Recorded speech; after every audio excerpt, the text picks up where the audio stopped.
Excellencies, dear colleagues, ladies and gentlemen, I wish to propose that we first engage in consultations, brief consultations, before we start the meeting. Is that agreeable to you? I hope that our exchange of views will be short, and then we will come back to the room and start our meeting and continue. Is that acceptable to you? Yes, I see there is agreement on that. Thank you so much for your understanding.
You're on the show now.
I wouldn't say the whole world, but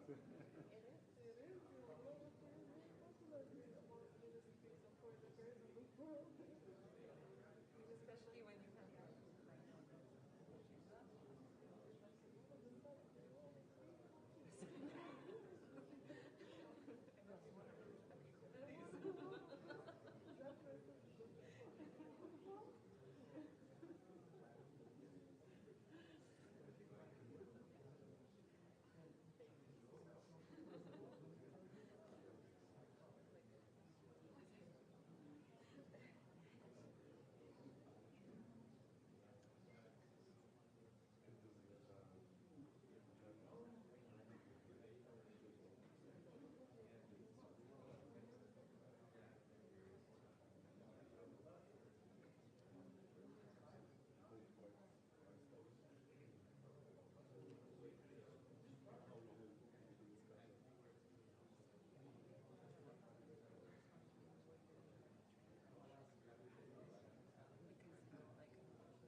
The 9,286th meeting of the Security Council is called to order.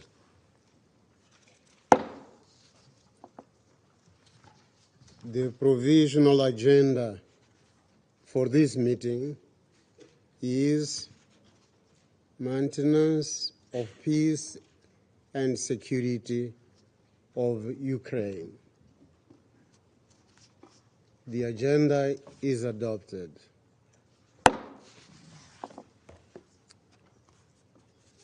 In accordance with the Rule 37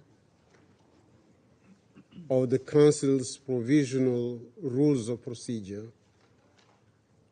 I invite the representatives of Denmark, Lithuania, and Ukraine to participate in this meeting.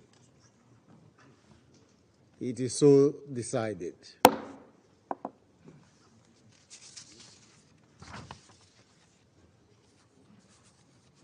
In accordance with the Rule 39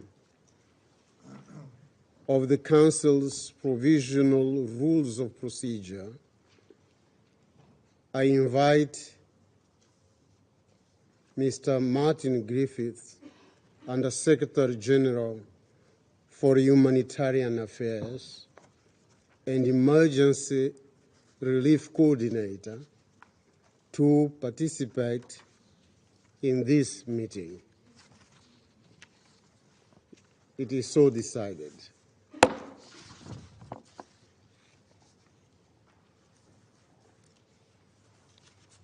In accordance with the Rule 39 of the Council's Provisional Rules of Procedure, I propose to invite Ms.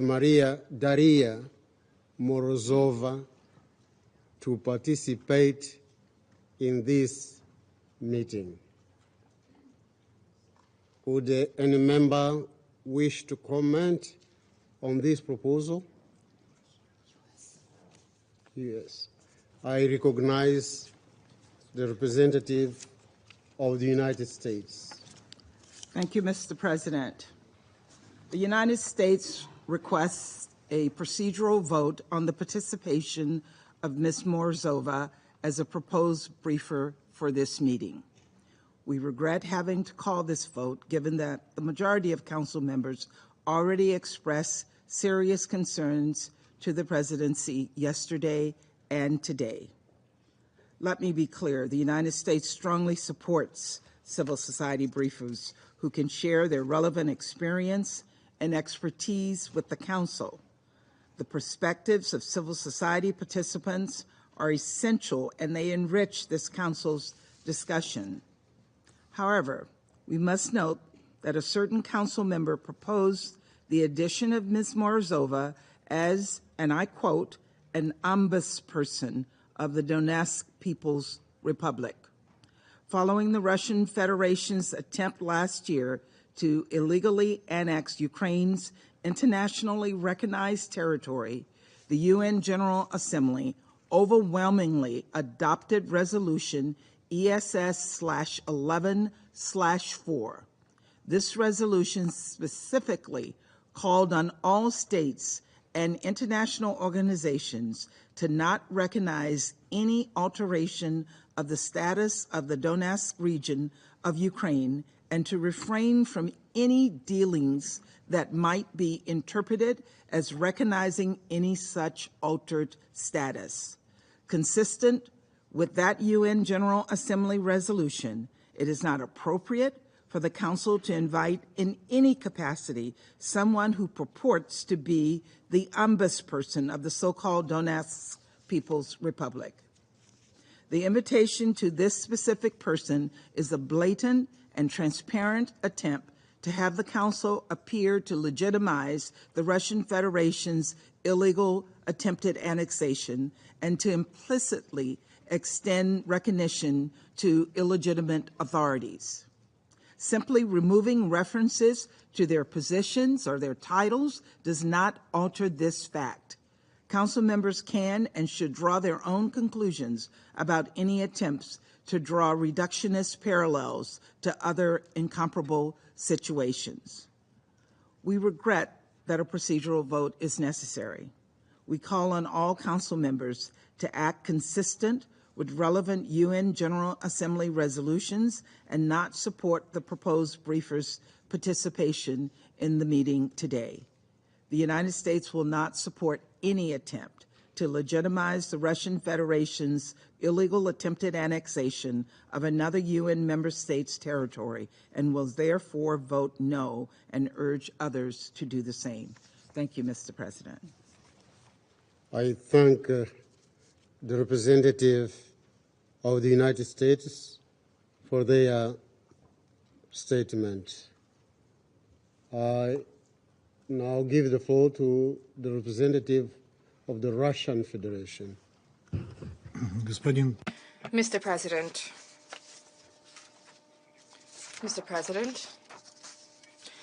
we insist on the participation of the briefer invited today for today's meeting. Our delegation has introduced the proposal to invite Daria Morozova, guided by a single consideration, that being to provide the Council with an opportunity to receive first-hand information about the catastrophic humanitarian situation in that region, in Donbass, which was inextricably linked to the humanitarian situation in Ukraine. The residents of Donbass since 2014 have been forced to survive under the shelling of the Ukrainian armed forces, have been forced to endure deprivations in the complete absence of any reaction whatsoever on the part of the international community. This is an issue which our Western colleagues have been scrupulously sidestepping, which is in line with their policy to whitewash any crimes by Kiev, regardless of how abhorrent they may be. The briefer proposed by us is a native of Donbass. She spent her entire life in that region, and since 2014, she has been engaged in active humanitarian activities, helping her fellow countrymen and women who have been suffering from the aggression by Kiev. She has been dealing with, among other things, hostage swapped, previously participated in the work of the contact group on the implementation of the Minsk agreements. Her experience and her expertise are unique. Daria Morozova every day engages with ordinary people in Donbass, and she is willing to share her observations, which will provide the Council with an overview of the real situation on the ground.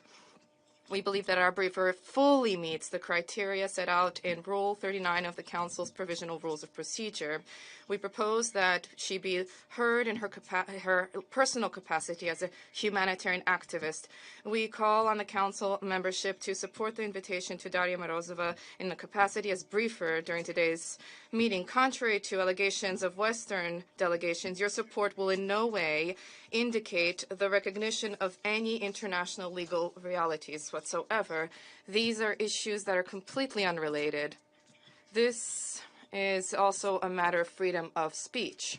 At the moment, we are talking merely about an invitation of a competent briefer for the Council to receive additional information about the humanitarian situation as is set out in Rule 39. Otherwise, today's meeting will become yet another one-sided Western event which ignores the root causes of the Ukrainian crisis. Thank you. I thank the representative of the Russian Federation for their statement. I now give the floor to the representative of Albania. Thank you, Mr. President. The purpose of this meeting is to draw attention of the Council to the dire humanitarian situation in Ukraine caused by Russia's aggression and flagrant transgression of international law.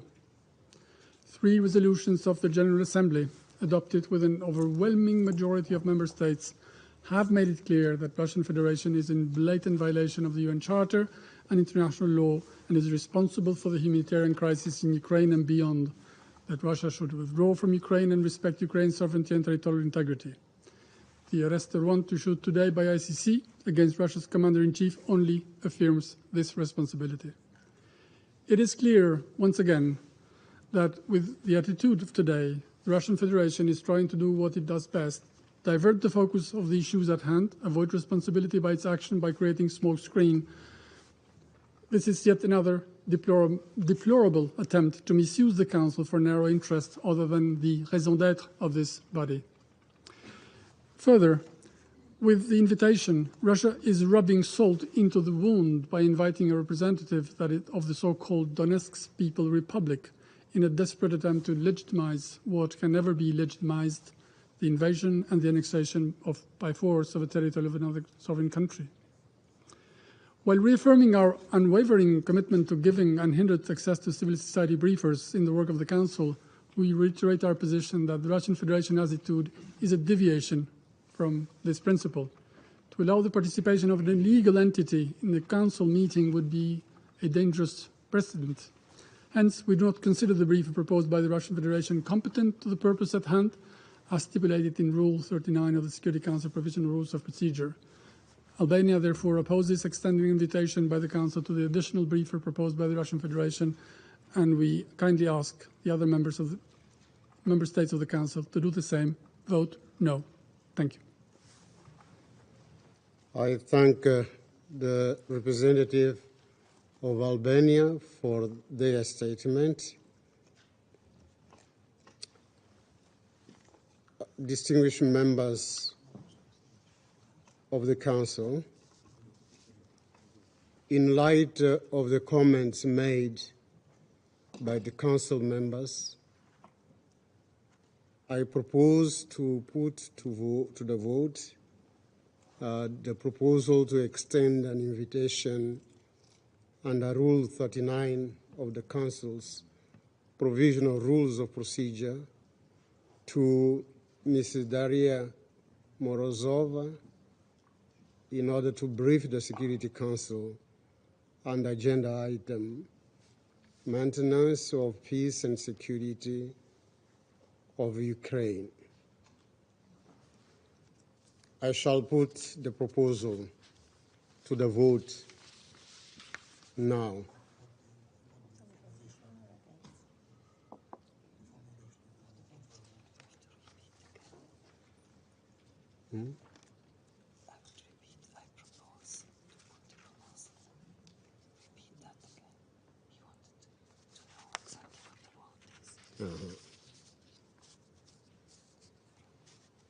At the request of the Russian Federation, I will repeat what I said previously, and I quote myself. In light of the comments made by the Council members, I propose to put to the vote the proposal to extend an invitation under Rule 39 of the Council's Provisional Rules of Procedure to Ms. Daria Morozova in order to brief the Security Council on the agenda item maintenance of peace and security of Ukraine. I give the floor to the representative of the Russian Federation.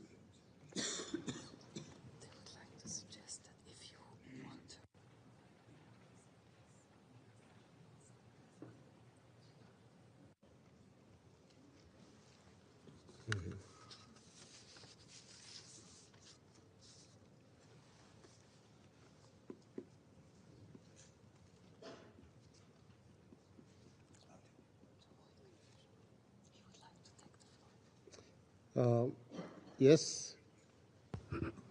Mr. President, could you please specify which vote means what?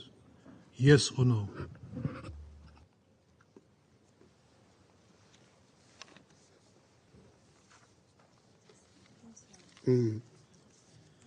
Those willing, those in favor of the proposal to extend an invitation will vote yes. Those against extending an invitation to Ms. Daria Morozova will vote no. Those abstaining will abstain. Is it clear? Shall we proceed? Okay. So we shall start now.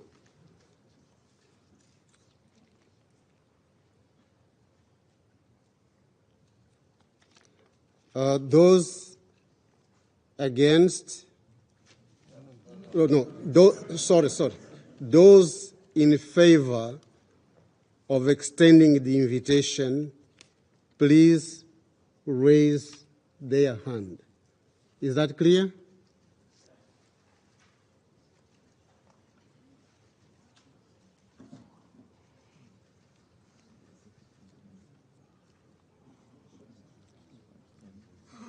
Those against?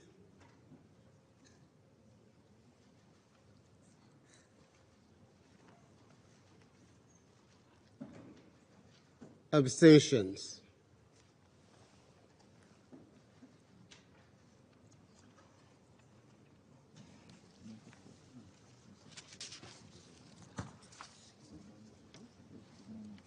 So the result of the voting is as follows.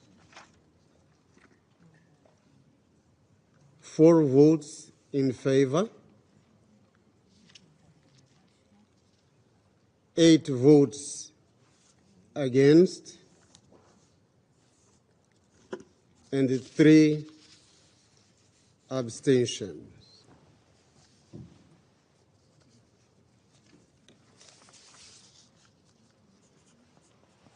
The proposal to invite Ms. Daria Morozova has not been adopted.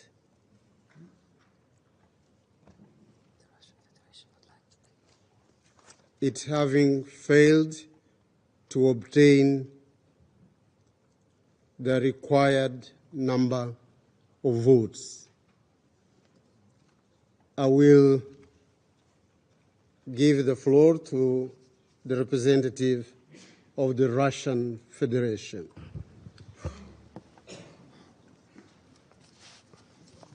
Mr. President, we regret the fact that a number of delegations today voted against having the invitation extended to the briefer.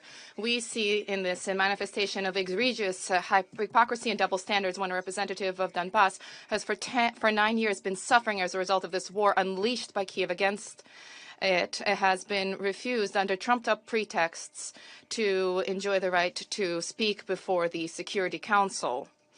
This merely confirms the fact that you do not view the residents of Donbass as people, and you have no concern whatsoever about their suffering. Our Western colleagues are afraid that if the voices of truth pave the way, all of their efforts to whitewash their subordinates in Kiev will collapse. Attempts to avoid this, they've been adopted any procedural trivia with a menial, unscrupulous endeavor, which is completely unconscientious and base. I wish to underscore that we have never gone down to this level. When our Western colleagues proposed a briefer for a meeting on Russophobia, which we convened, we did not object, even though his so-called briefing was abounded with mendacious lies and traditional Western narratives.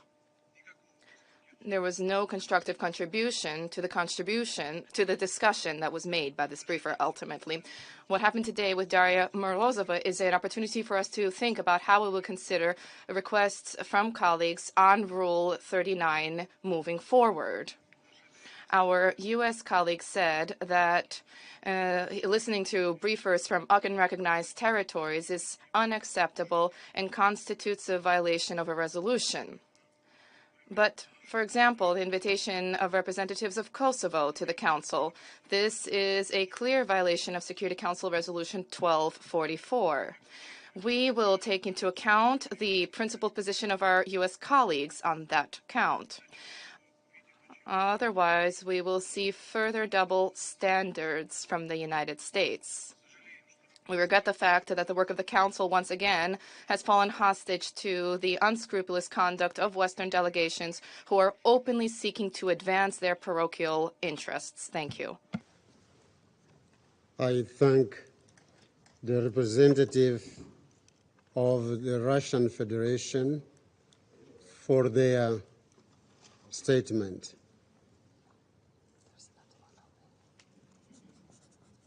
I now give the floor to the distinguished representative of Albania. Thank you, Mr. President, and I'll be very brief, but I regret to take the floor again, but after having heard the Russian delegation, I need just to put the record straight, because it's very important. Comparing the two realities that have nothing, absolutely nothing in common is absolutely artificial. The prefabricated so-called Donetsk Republic, a territory of Ukraine, illegally annexed by Russia, and the Republic of Kosovo have absolutely nothing in common. It is regrettably not the first time, but when you are in so much dry, you try. Do I need to remind our Russian colleagues that ICJ issued an advisory opinion stating that the Declaration of Independence of Kosovo adopted in 2008 did not violate the international law?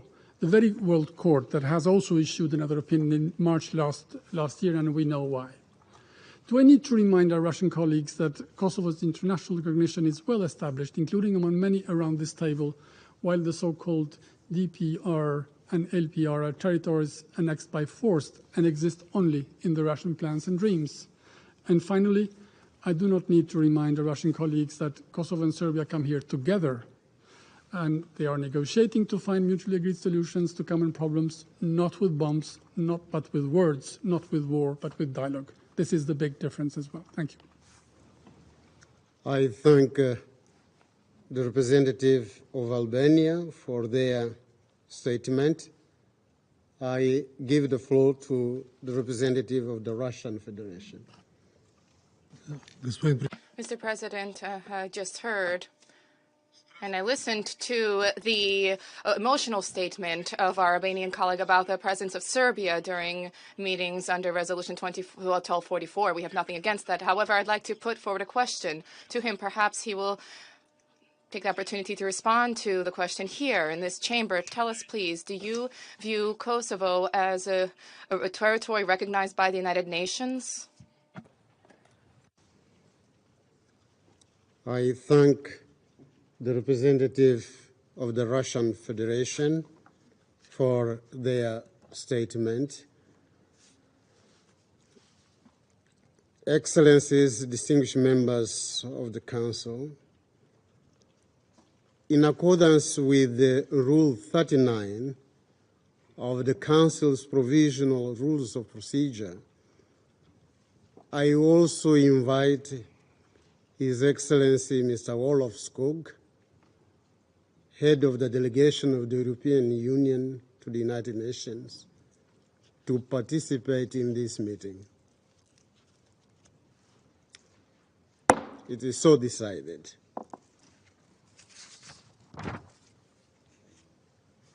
The Security Council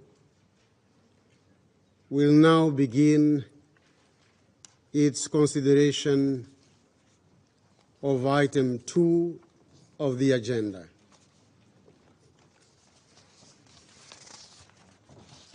I now give the floor to Mr. Martin Griffiths. You have the floor, sir. Mr. President, thank you very much. When I spoke to this council about the situation in Ukraine last month, I highlighted the humanitarian impact of the full-scale war a year since it started. I spoke then of the death, destruction, and hardship it has inflicted and continues so to do upon the people of Ukraine. I shared facts about the casualties caused, the families bereaved, homeless, and destitute, that 2 out of every 5 people in Ukraine are in need of assistance to survive.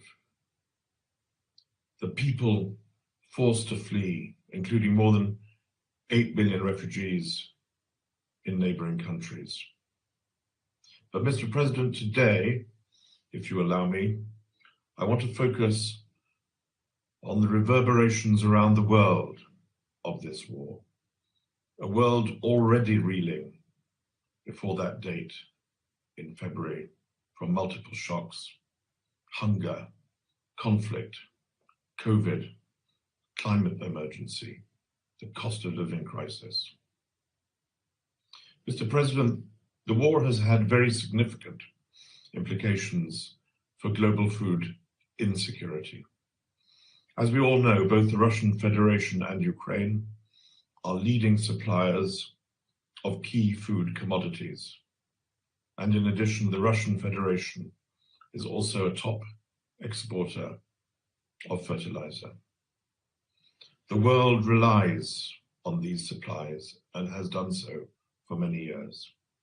And so does the United Nations in its help for those in need. The World Food Programme sources much of the wheat for the global humanitarian response each year from Ukraine. Last February, when shipping operations were suspended from Ukrainian ports in the Black Sea, the ripple effects were immediate.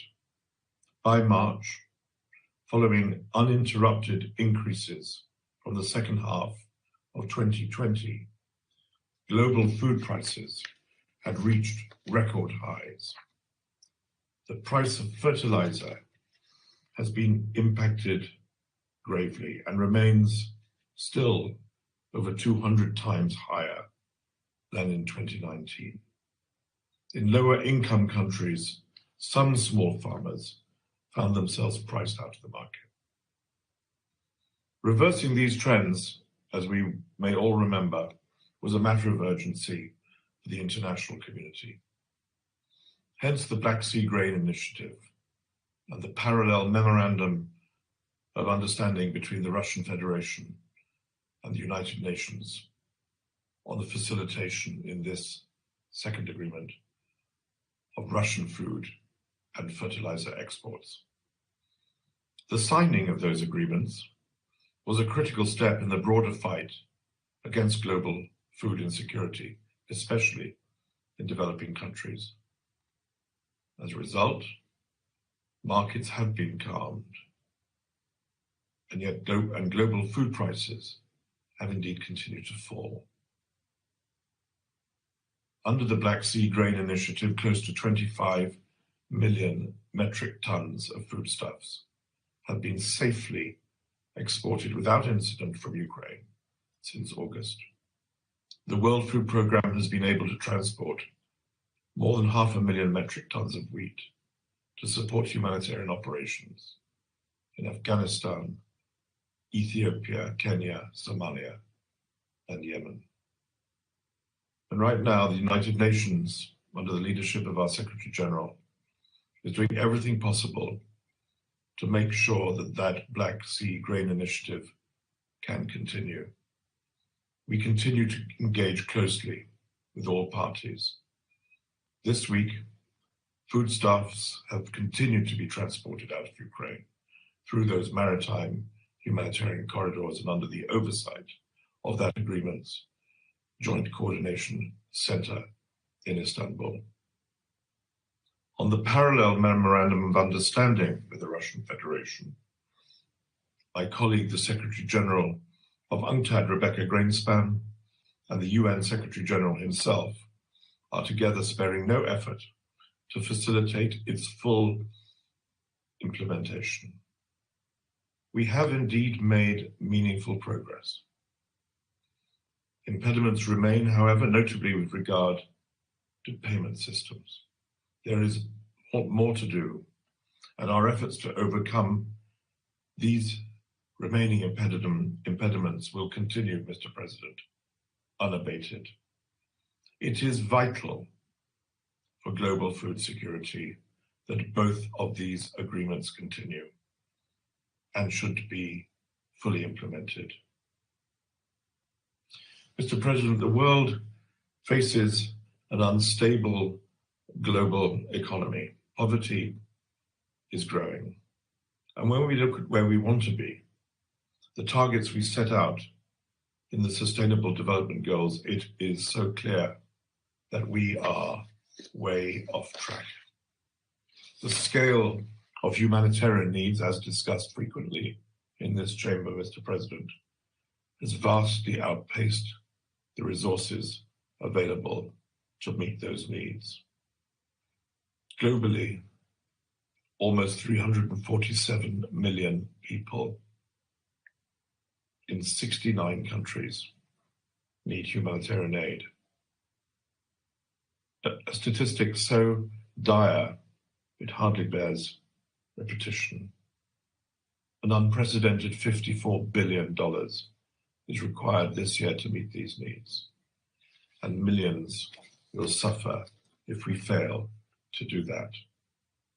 In 2022, member states made significant financial efforts to meet the growth in needs, as total humanitarian funding, the generosity of many, many member states, reached a historic high of just under $39 billion.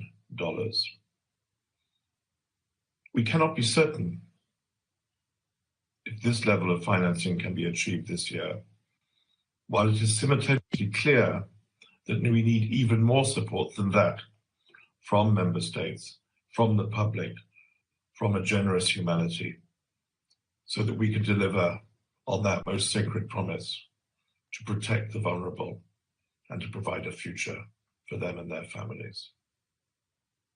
We also need closer collaboration between humanitarian and development communities and international financial institutions. Together, we must seek sustainable solutions, the provision of basic services which can be relied on by families across nations. Sustainable solutions to the problems before us, to those spiraling humanitarian needs to which I have referred, to the debt crisis, to the convergence of other problems on the horizon. I name but one, Somalia, of which we have often spoken in this chamber, faces an extraordinary and unprecedented and tragic failure of a sixth season. More than ever, in this context, do we need a political solution to the war in Ukraine? The people of Ukraine deserve peace, first and foremost. They deserve to turn the page on this terrible war, as do we all. Mr. President, I thank you. I thank Mr. Griffiths for his briefing. I will now give the floor to those council members who wish to make statements. I give the floor to the representative of Ecuador. Gracias. Thank you, Mr. President. Before referring to the substantive issue which has brought us to this meeting today, I wish to make it patently clear that Ecuador voted against the proposal to include as a briefer Ms. Morozova, bearing in mind the original request of the Russian Federation to have her participate in an institutional capacity on the part of a so-called People's Republic that my country does not recognize or will never recognize.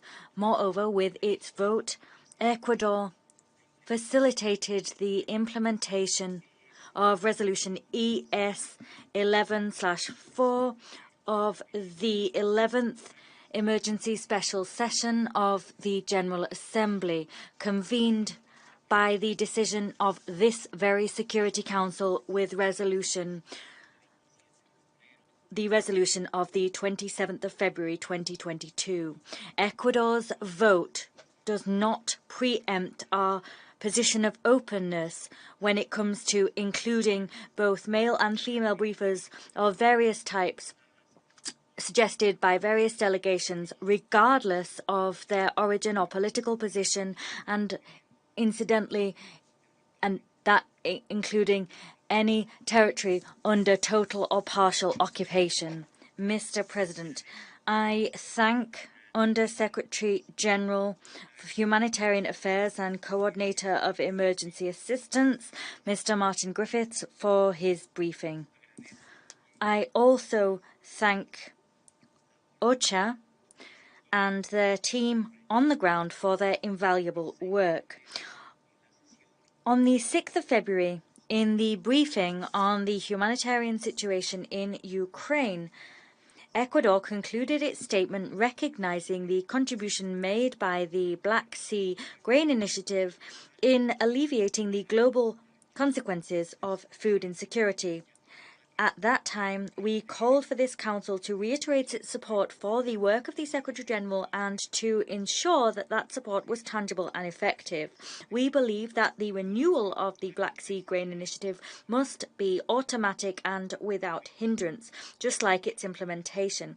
Today, with 24 hours to go until the 120 days elapse before the renewal of the agreement should take place, I wish to focus on this central point, echoing the words of the Secretary-General, Antonio Guterres, when he said that the Grain Initiative was a beacon of hope, possibility, and relief.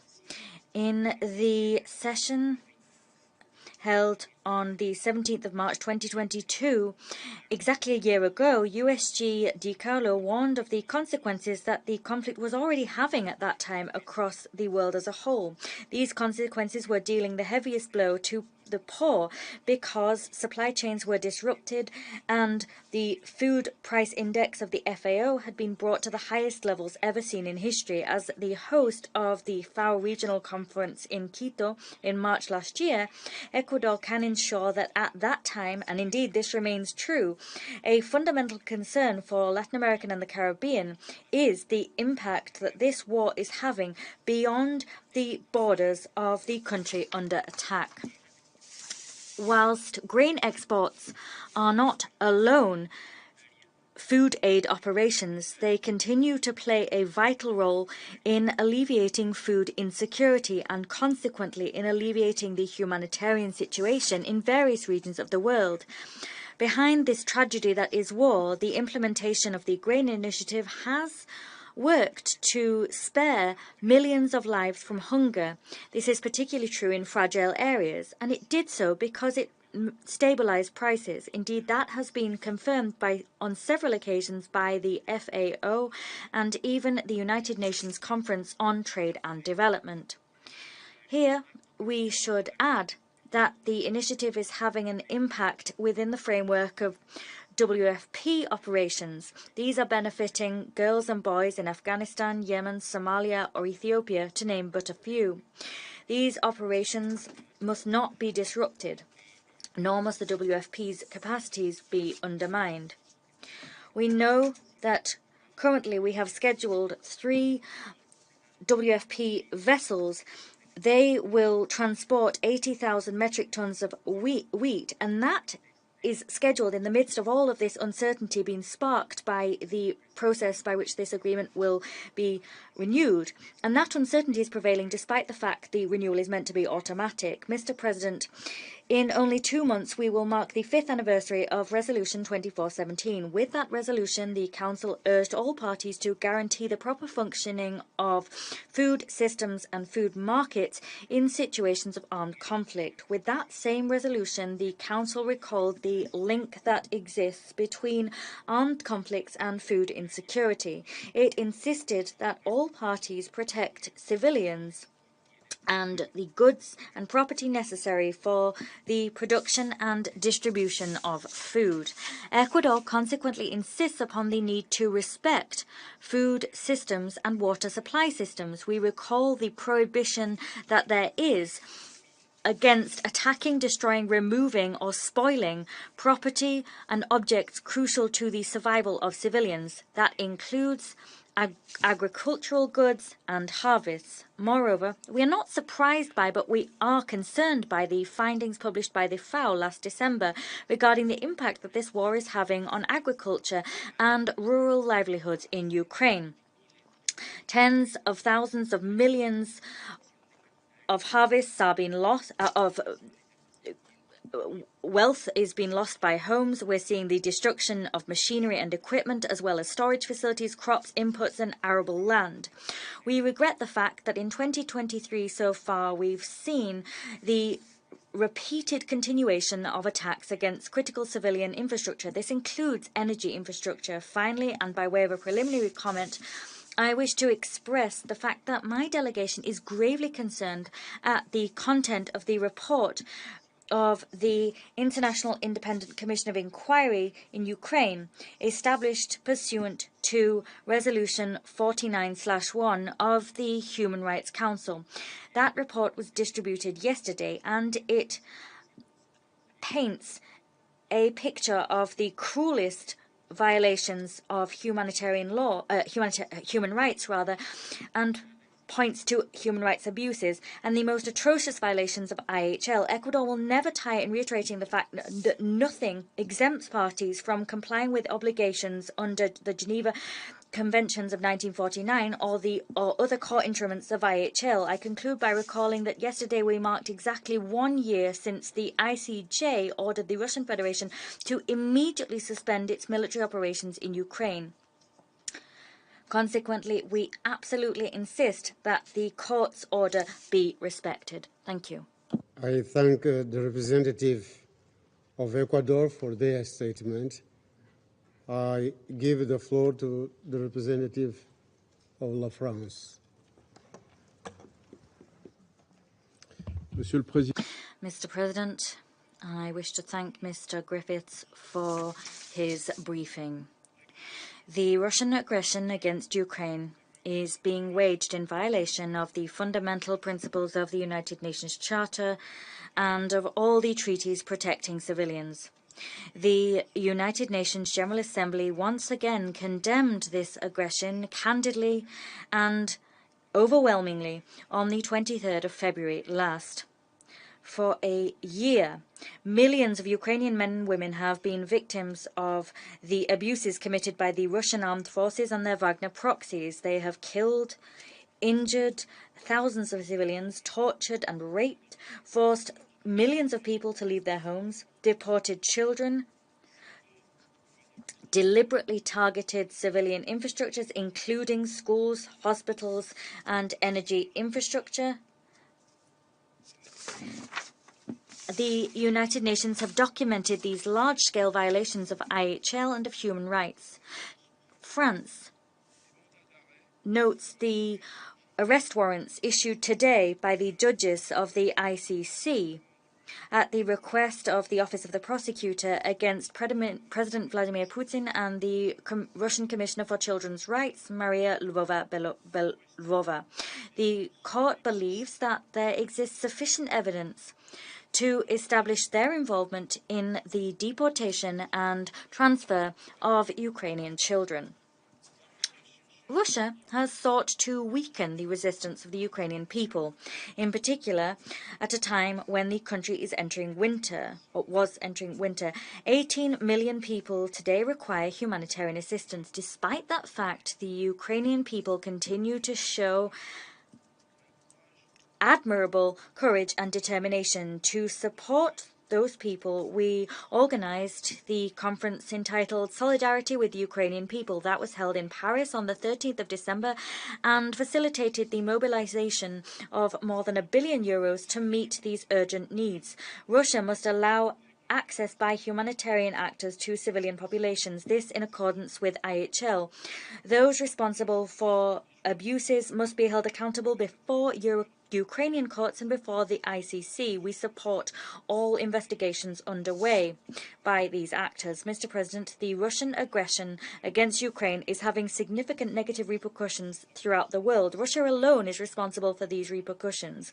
By attacking Ukrainian agricultural infrastructure and restricting exports by sea, Russia is seeking to instrumentalize the vulnerabilities of certain third countries to fluctuations in grain prices or supply, to stop food security and global malnutrition from further worsening as a result of Russia's aggression against Ukraine. The UN Secretary General last July facilitated the conclusion of the Black Sea Grain Initiative. It produced the expected effects. The Secretary General recalled this fact last Monday. The FAO Food Price Index had reached record levels in March 2022, but as a result of the initiative, this index has decreased for 10 months in a row. Since its signing, the Black Sea Grain Initiative has facilitated the export of more than 24 million tons of grain.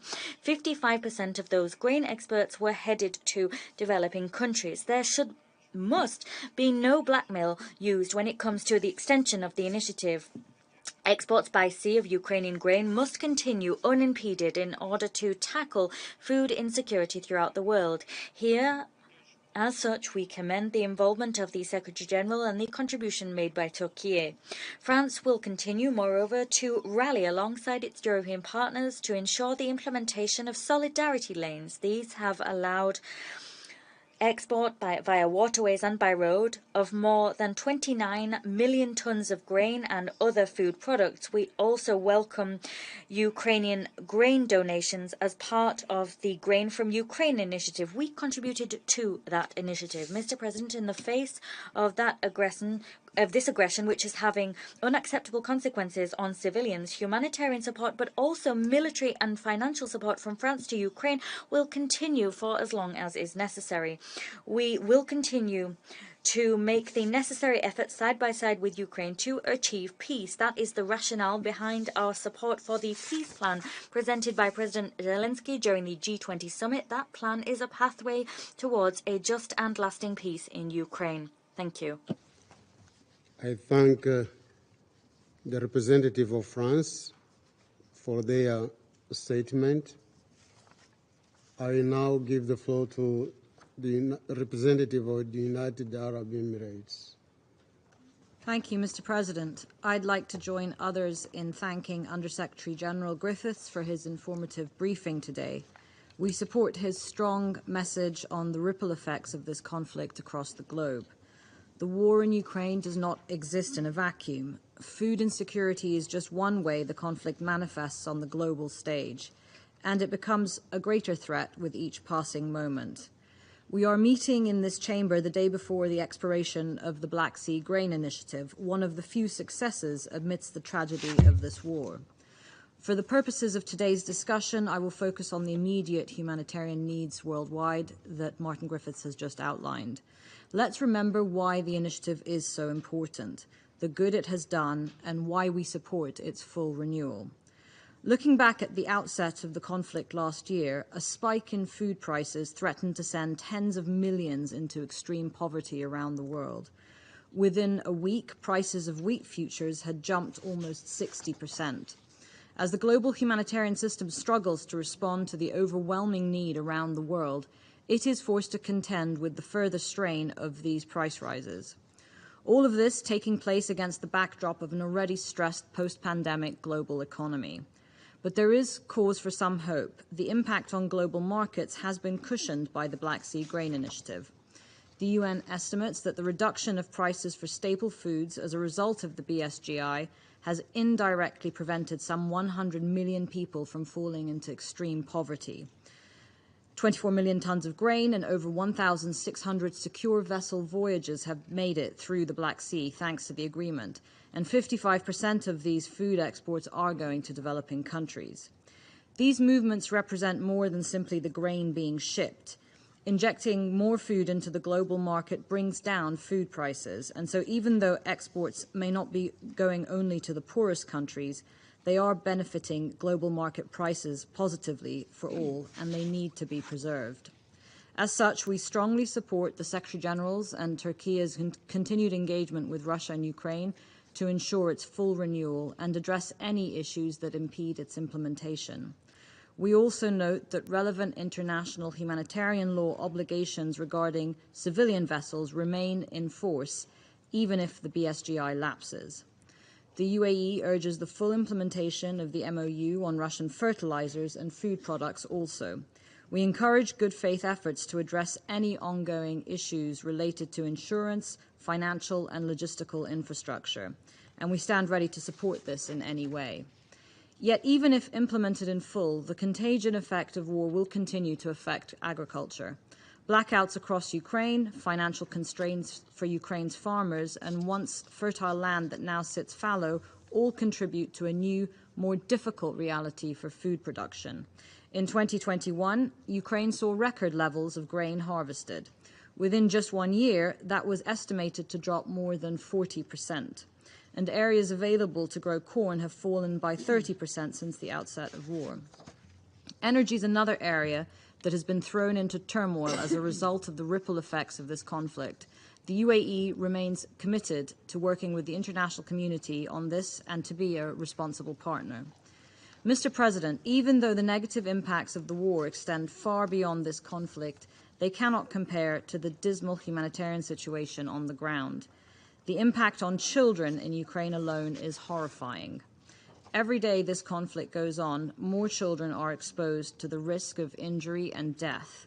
We underline the absolute importance of the protection of children in armed conflict as an irrefutable obligation. The UAE is now working on the delivery of a $100 million assistance package to Ukraine to ease the suffering on the ground. But as we've said before in this chamber, another year of this conflict will mean another year of lives lost, of communities destroyed, and of global division. Now firmly in its second year, the war is no longer a tragedy of a time and place, but risks becoming a protracted, immutable conflict with no end in sight. The continued pursuit of a complete military victory is a barrier to securing a just and lasting peace. We welcome efforts by China, amongst others, to try to bring the two sides together for mediated talks. This Council must work to find solutions to the ongoing conflict, and we all need to maintain our focus on resolving other conflicts in countries and regions that also remain in dire need, and work together as a Council on those contexts as well in the coming period. Mr. President, the ravages of war are giving rise to a humanitarian crisis both within and beyond Ukraine's borders. And so we share a universal, clear and urgent interest in bringing this war to a peaceful, just and enduring end. Thank you, Mr. President. I thank the representative of the United Arab Emirates for their statement. I now give the floor to the representative of Switzerland. Merci, Monsieur le Président. Thank you, Mr. President. Allow me first and foremost to return to the vote which followed up to the request for the participation of a briefer at the beginning of this meeting. My country wishes to underscore the fact that we in principle support the Council's possibility to invite briefers that it believes qualified under Rule 39 of the Council's Provisional Rules of Procedure. We believe that such briefers might provide an important perspective when it comes to issues within the Council's remit. Today, Switzerland voted against the proposal to invite the proposed briefer because we believe that it is imperative to consider General Assembly Resolution ES 11/4 for this decision. By way of this resolution, all states are called upon to refrain from any action or contact that could be interpreted as recognition of a change of status of the Ukrainian regions declared annexed by Russia. Mr. President, I wish to thank Under Secretary General Martin Griffiths for his briefing, and I underline Switzerland's appreciation for his efforts, in particular those designed to extend the Black Sea Grain Initiative. As said many times in this room, civilian persons and objects are not a target. International humanitarian law and human rights must be respected, and yet the humanitarian situation in Ukraine continues to worsen. Switzerland is concerned by the report and conclusions published by the International Independent Commission of Inquiry on Ukraine this week. We reiterate our support for the mandate of and the continuation of the work of this commission. We call upon Russia to immediately begin de-escalation, to cease all combat operations and to withdraw without delay its troops from the Ukrainian territory in its entirety. The humanitarian consequences of this war are being felt around the world. Food and energy insecurity has increased. This is particularly difficult on people who are suffering the consequences of armed conflict or living in extreme poverty.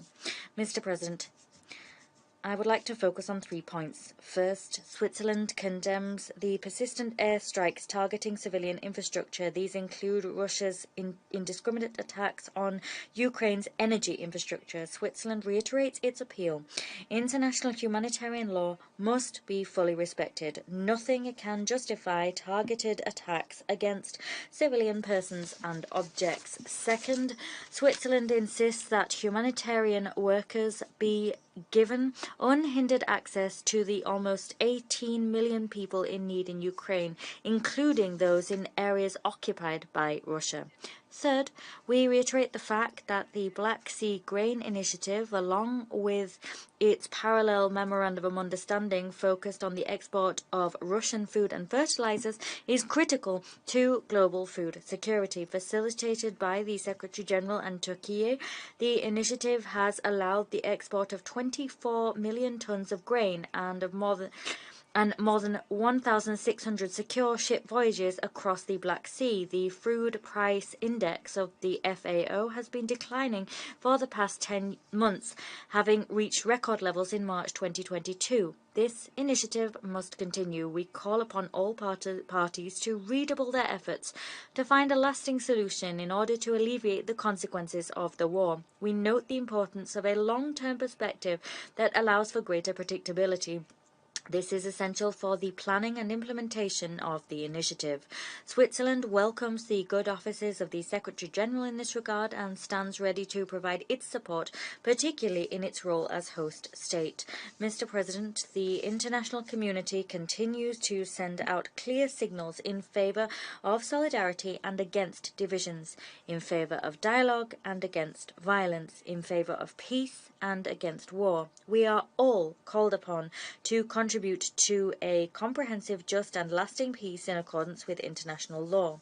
Until the Ukrainian people can enjoy such a peace, we will emphasize as often as is necessary the following: civilian people and objects are not a target. Thank you.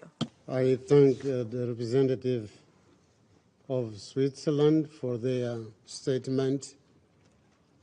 I give the floor to the representative of Japan.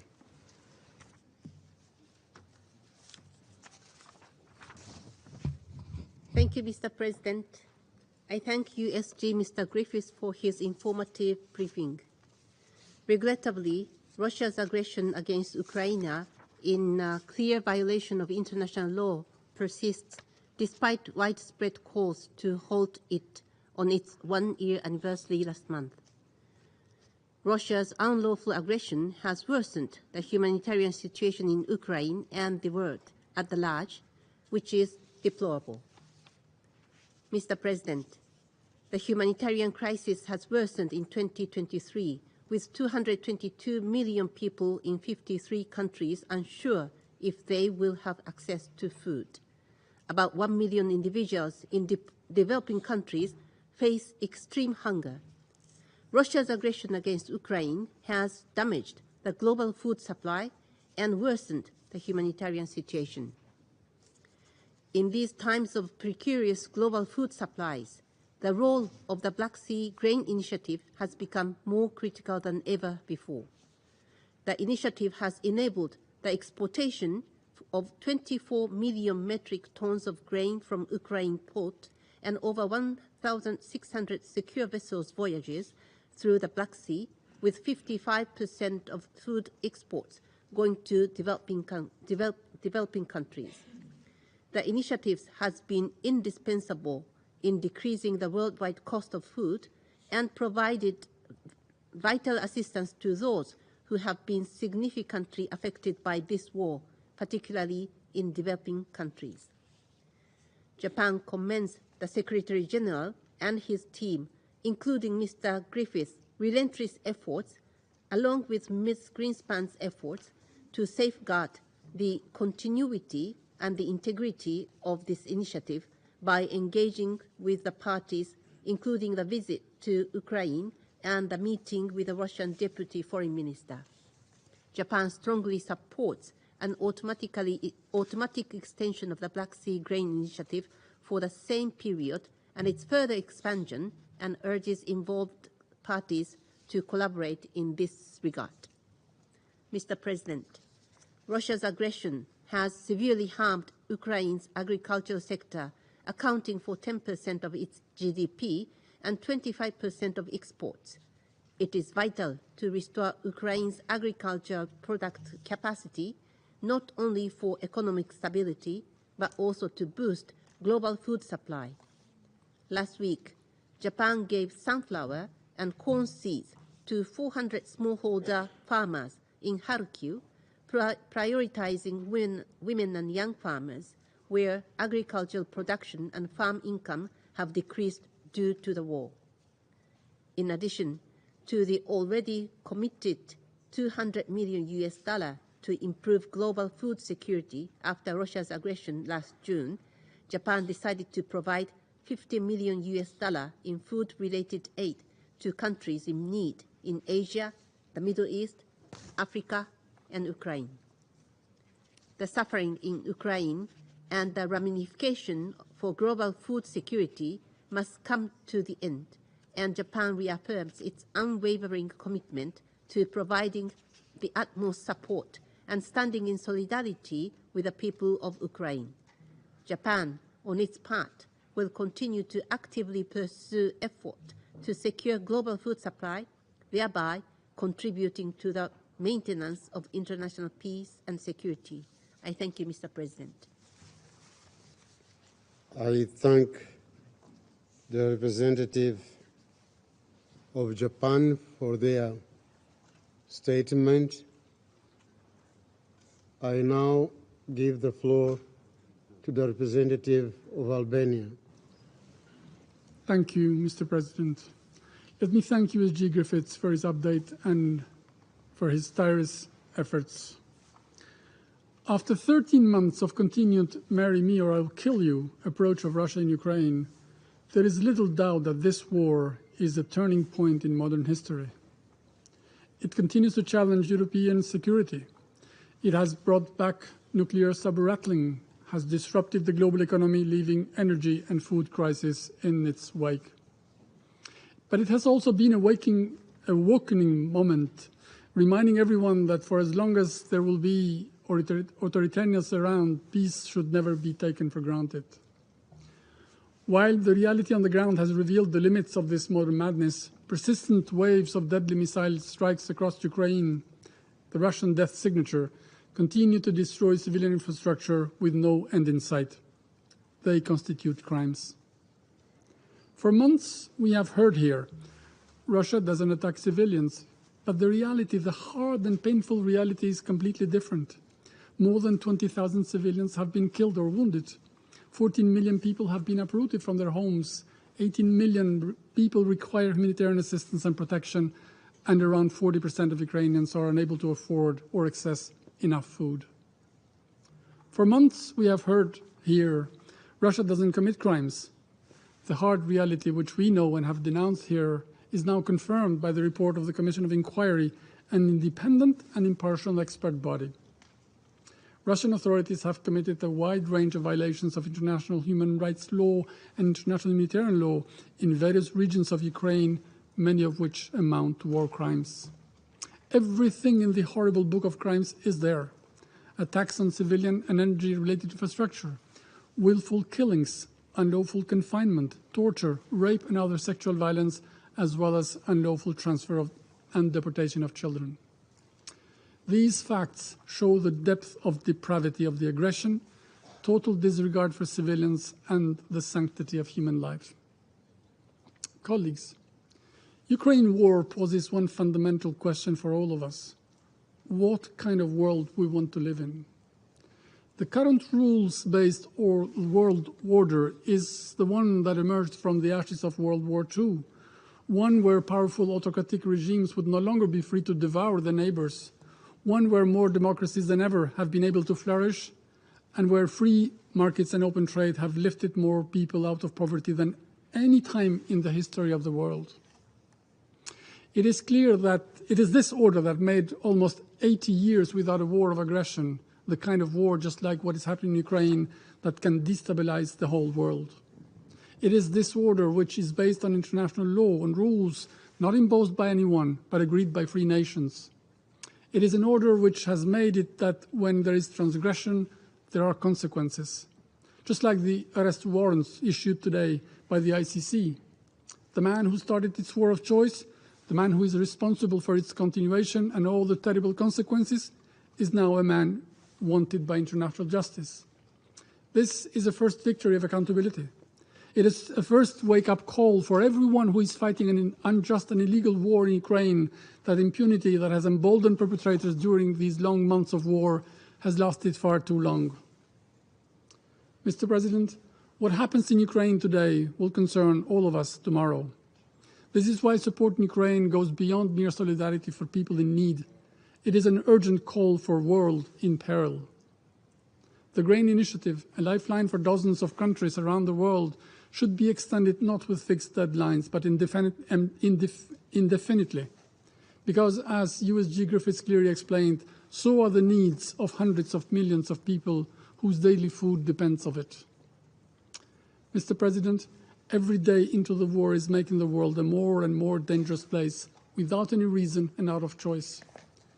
It is therefore never late for Russia to come to reality, cease all hostilities and unconditionally, completely and immediately withdraw all its forces and military equipment from the entire territory of Ukraine within its internationally organized borders.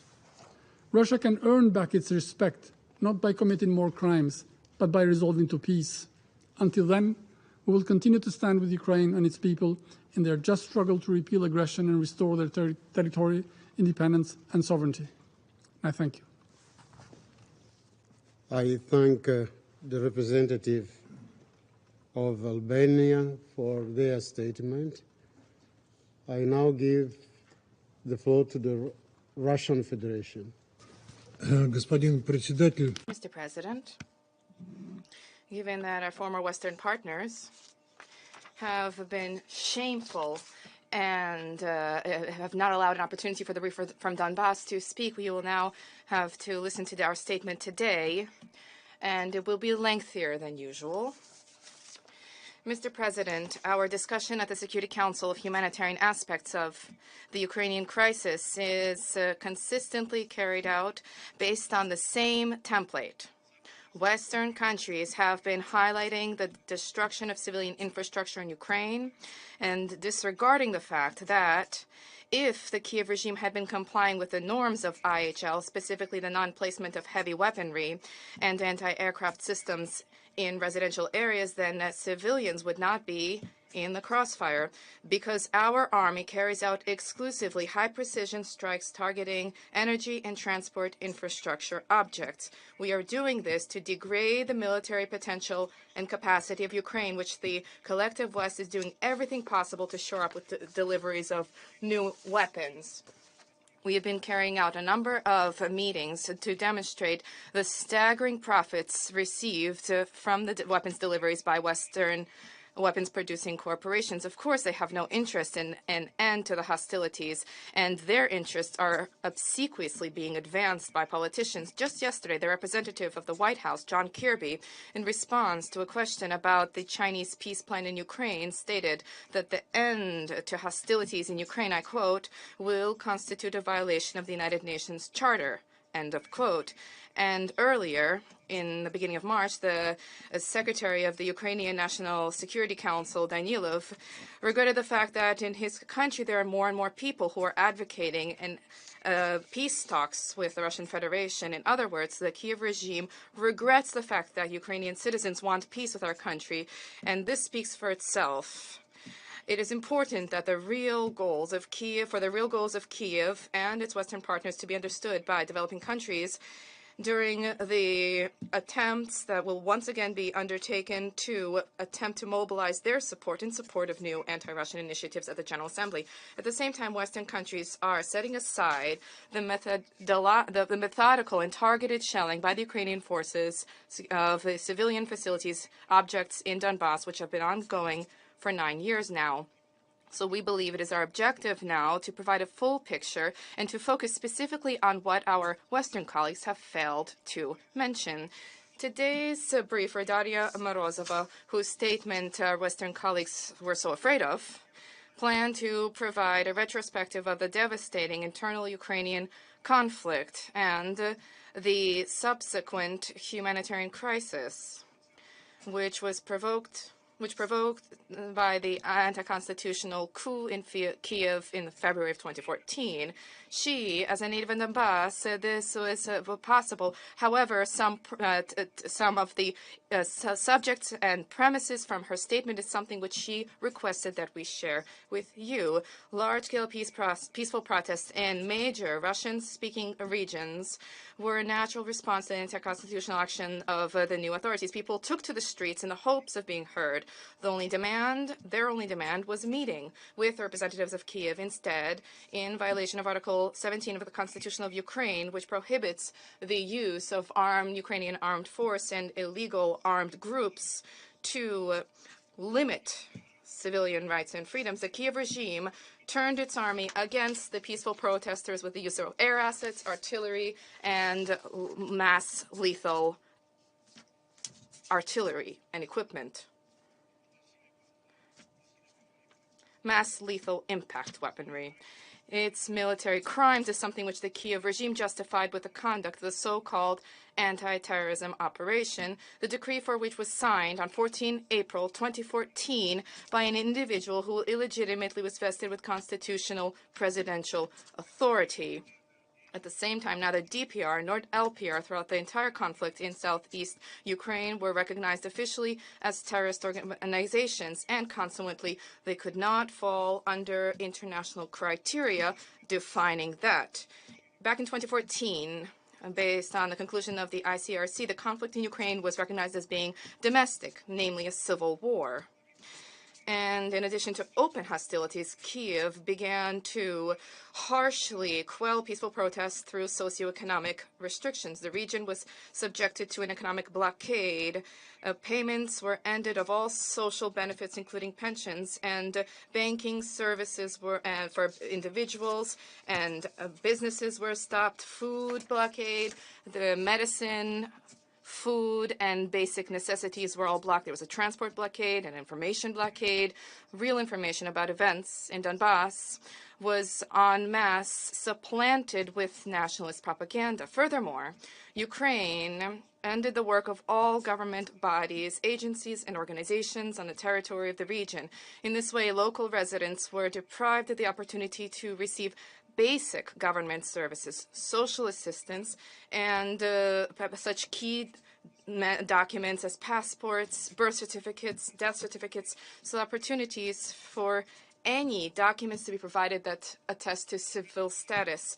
In December of 2014 and March of 2017, socioeconomic restrictions against the region were enshrined at the legislative level. In this way, Kyiv legalized decisions against their own citizens. These steps have resulted in irrevocable consequences from the beginning of the conflict, and as of 24 February 2022, as a result of the armed aggression by Ukraine on the territory of DPR, 4,374 people died, including 91 children. Nearly 8,000 civilians were wounded to varying degrees, and this includes 323 children.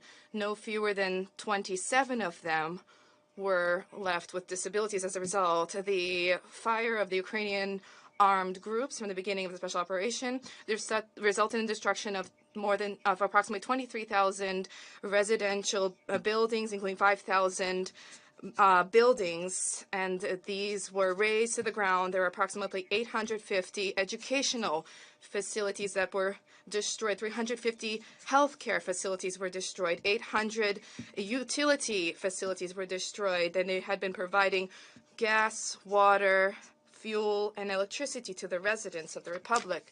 From 2017, on 17 February 2022 alone, on that day alone, there were more than 339,000 munitions that were launched of varying calibers.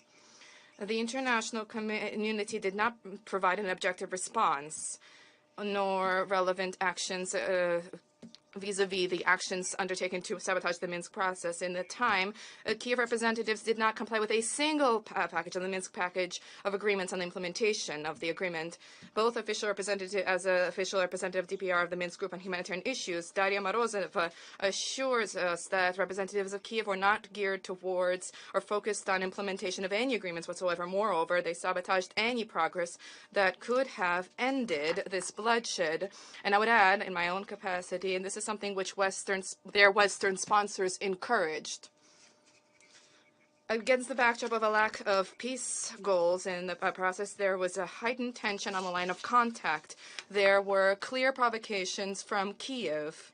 In the week alone that preceded the announcement of mass evacuations in Donbass, in breach of the ceasefire agreement, Ukrainian armed groups launched against the territory of DPR nearly 100 munitions which have been prohibited under the Minsk agreements. Furthermore, Ukrainian soldiers received a direct instruction from the commander of the Ukrainian forces, Zaluzhnov, to open fire without agreement on their own discretion. There were registered facts of drones being used with IEDs to target strikes against civilians. On the eve of the events, Ukraine began to step up and strengthen its positions on the front, not only through its soldiers, but also using weapons of mass destruction. Kyiv was preparing for a full-fledged military operation in Donbass, which was planned for early March 2022. This became clear after the significant uptick in the escalation of the military aggression of Ukrainian armed forces. Since the beginning of the military operation to liberate the regions of Donbass, more and more facts have been uncovered of large-scale war crimes by the Ukrainian authorities. Their numbers are increasing as progress is made towards the front line. There has been a tremendous amount of testimony from civilians showing that Ukrainian armed forces have prevented civilians from evacuating the area of hostilities. People have been used as human shields, for example, in the cities of Mariupol, Volnovakha, and Solidar. When the Ukrainian army retreated, there was a deliberate destruction of what survived during hostilities. I refer to civilian infrastructure and homes. In the year of the special military operation on the territory of DPR alone, along the border from the beginning of special operation, there are more than 15,500 instances of the Ukrainian armed forces carrying out shelling, and more than 15,000 of these included the use of heavy artillery. The adversary, the foe, launched against the Republic more than 100,000 munitions of various calibers, including 39 .U munitions, more than 220 HIMARS missiles, more than 250 BM-27 Uragan systems, and more than 13,122 MRLS systems, as well as more than 21,500 155 caliber shells. Beginning with June of 2022, the Ukrainian forces have been using personnel mines, the Lepestok mines, or butterfly mines. Using these mines, Ukraine has been remotely mining densely populated areas in DPR. There have been more than 90 instances of residents coming upon these mines and having them blow up. This includes 9 children. One of the victims died in a hospital, and many of those who have had to have limbs amputated. In an attempt to generate a humanitarian disaster in the region, Kyiv has been perpetrating terrorist attacks and provocations targeting key infrastructure in Donbass. Specifically, water and energy infrastructure has been targeted. As a result of these terrorist acts, there's been a complete end to the delivery of water to the Republic from the main artery, the northern Donetsk-Donbass channel. The majority of DPR have been receiving water once every 3 days for just a few hours, and technical water is being provided, and drinking water is being received by the residents in the form of humanitarian assistance. There have been mass instances of torture and executions of hostages in Ukraine. Civilians in areas under Kyiv control have been subjected to political persecution, repression, and ideological grounds by the intelligence forces. These actions are cynical, and in so doing, Ukraine has not only violated all existing norms and standards of international humanitarian law, but also has been demonstrated contempt for the most basic principles of humanity, humanism, and mercy. And this flow of neo-Nazi hatred has engulfed both the residents of the People's Republic of Donbass, as well as the citizens who, from the very beginning of the special military operation, have been residing in territories under Kyiv's regime. I repeat what I stated just now. This is the text, part of the text, part of the briefing that should have been delivered by Daria Morozova. This is effectively a direct statement from the residents of Donbass, which people in the West are obstinately trying to disregard. And for the sake of saving their lives, a little over a year ago, the special military operation was launched. For my part, I would note that in recent months, we have once again seen the terrorist and inhumane nature of the Kyiv regime. On 2 March in Bryansk, in the Russian Federation, members of the Ukrainian armed forces perpetrated a terrorist attack during which they attacked a vehicle transporting 3 children to school. They killed the driver. They wounded an 11-year-old boy, Fyodor. He nonetheless was able to extricate himself from the vehicle. He helped 2 first-grade girls leave the vehicle as well, and the 3 children, then fleeing the terrorists, sought to find shelter in a neighboring hedge. The wounded boy demonstrated himself to be, without a doubt, a real man. This cannot be said about the Ukrainian fighters who have been firing at the backs of children who were fleeing into the forest, and then this was an attempt to leave no witnesses of the sabotage groups. And the Ukrainian nationalist battalions are firing at Russian speakers in the cities of Donbass, attempting to pass this off as crimes perpetrated by the Russian army. And there's a great deal of such evidence that has already been gathered by our investigative bodies. This is a deliberate, planned attack against the residents of villages which have no military facilities. In other words, this is a real terrorist attack. The perpetrators of this, participants of some kind of a mythical Russian voluntary corps, are units of the Ukrainian Armed Forces Foreign Legion operating following the orders of the Ukrainian military leadership. The Zelensky regime has been attempting to distance himself from this sabotage because these crimes are so abhorrent. However, the leader of the sabotage group announced that this action was agreed upon with the Kyiv regime, carried out with its direct assistance. Incidentally, this character is a well-known, including in Europe, neo-Nazi and racist who has been prohibited from entering the European Union. It is hardly surprising that, as with others, with these kinds of views, he felt himself to be completely comfortable in Ukraine and with impunity perpetrated his crimes with approval of the Kiev leadership. It is not really clear what, through such cold-blooded murder of children, the Kiev regime is attempting to achieve to increase support from the West. If the West was willing to support this regime carrying out such egregious acts, then this is the same crime that the West would not be able to hide with its maniacal and vain desire to secure the defeat of the Russian Federation on the battlefield. We, on the whole, have heard a great deal of testimony about how Western states are directly involved in the conflict, not just through provision of weapons to Ukraine, but also by directly participating in the direct participation of the military specialists. For example, there was revealing evidence that was provided to the Russian law enforcement bodies by a former American soldier enlisted in the so-called Ukrainian Foreign Legion and the Nationalist Battalion, the Carpathian Whip, John McIntyre. Documents, maps, and other information were provided by him, and they confirm the direct coordination of the actions of the Ukrainian armed forces and the battlefield with U.S. military and intelligence agencies. This evidence will underpin the legal assessment of the level of engagement and participation of foreign officials in the crimes perpetrated by the Kiev regime against civilians. Mr. McIntyre also described the abhorrent crimes and torture perpetrated against prisoners of war at the hands of Ukrainian groups. This and other evidence of something which our opponents, imagining some kind of Russian crimes, will simply disregard. However, Ukrainian and Western sadists and criminals will not be left without punishment.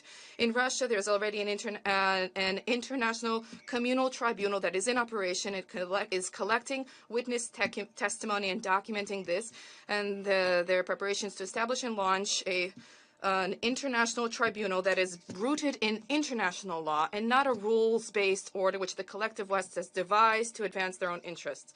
And for the following example of the shots fired at Russian children in Bryansk Oblast, we can understand how the regime treats children. Given the reckless and aggressive policies and the inhumane policies of the Ukrainian authorities, the heads of DPR and LPR in the beginning of the special operation, February 2022, adopted a decision to evacuate civilians, including children, to the Russian Federation. As of 27 February 2023, from the beginning of the special operation, the Russian Federation was the destination for approximately 4.5 million evacuees, from including approximately 690,000 children. The overwhelming majority of the evacuated children who reached Russia were accompanied by their parents, custodians, and guardians. In this connection, we're dismayed by the speculation about the alleged large numbers of unaccompanied children in the Russian Federation. Russia, as part of our bilateral cooperation with OHCHR, with UNICEF, and with the ICRC, has been providing credible information about measures undertaken by our country to prevent the violation of IHL against children. In order to end speculation about this, which has become a beloved subject of propagandists in Kiev and the West, in early April we will organize an informal Security Council ARIA formal meeting on this issue. Mr. President, many here today touched upon the subject of the Black Sea Grain Initiative, and if we are to talk about it more accurately, the package deal, extension of which for 60-day, a 60-day extension of which could be carried out tomorrow. And to conclude, I wish to conclude with detailed information about our position in this regard.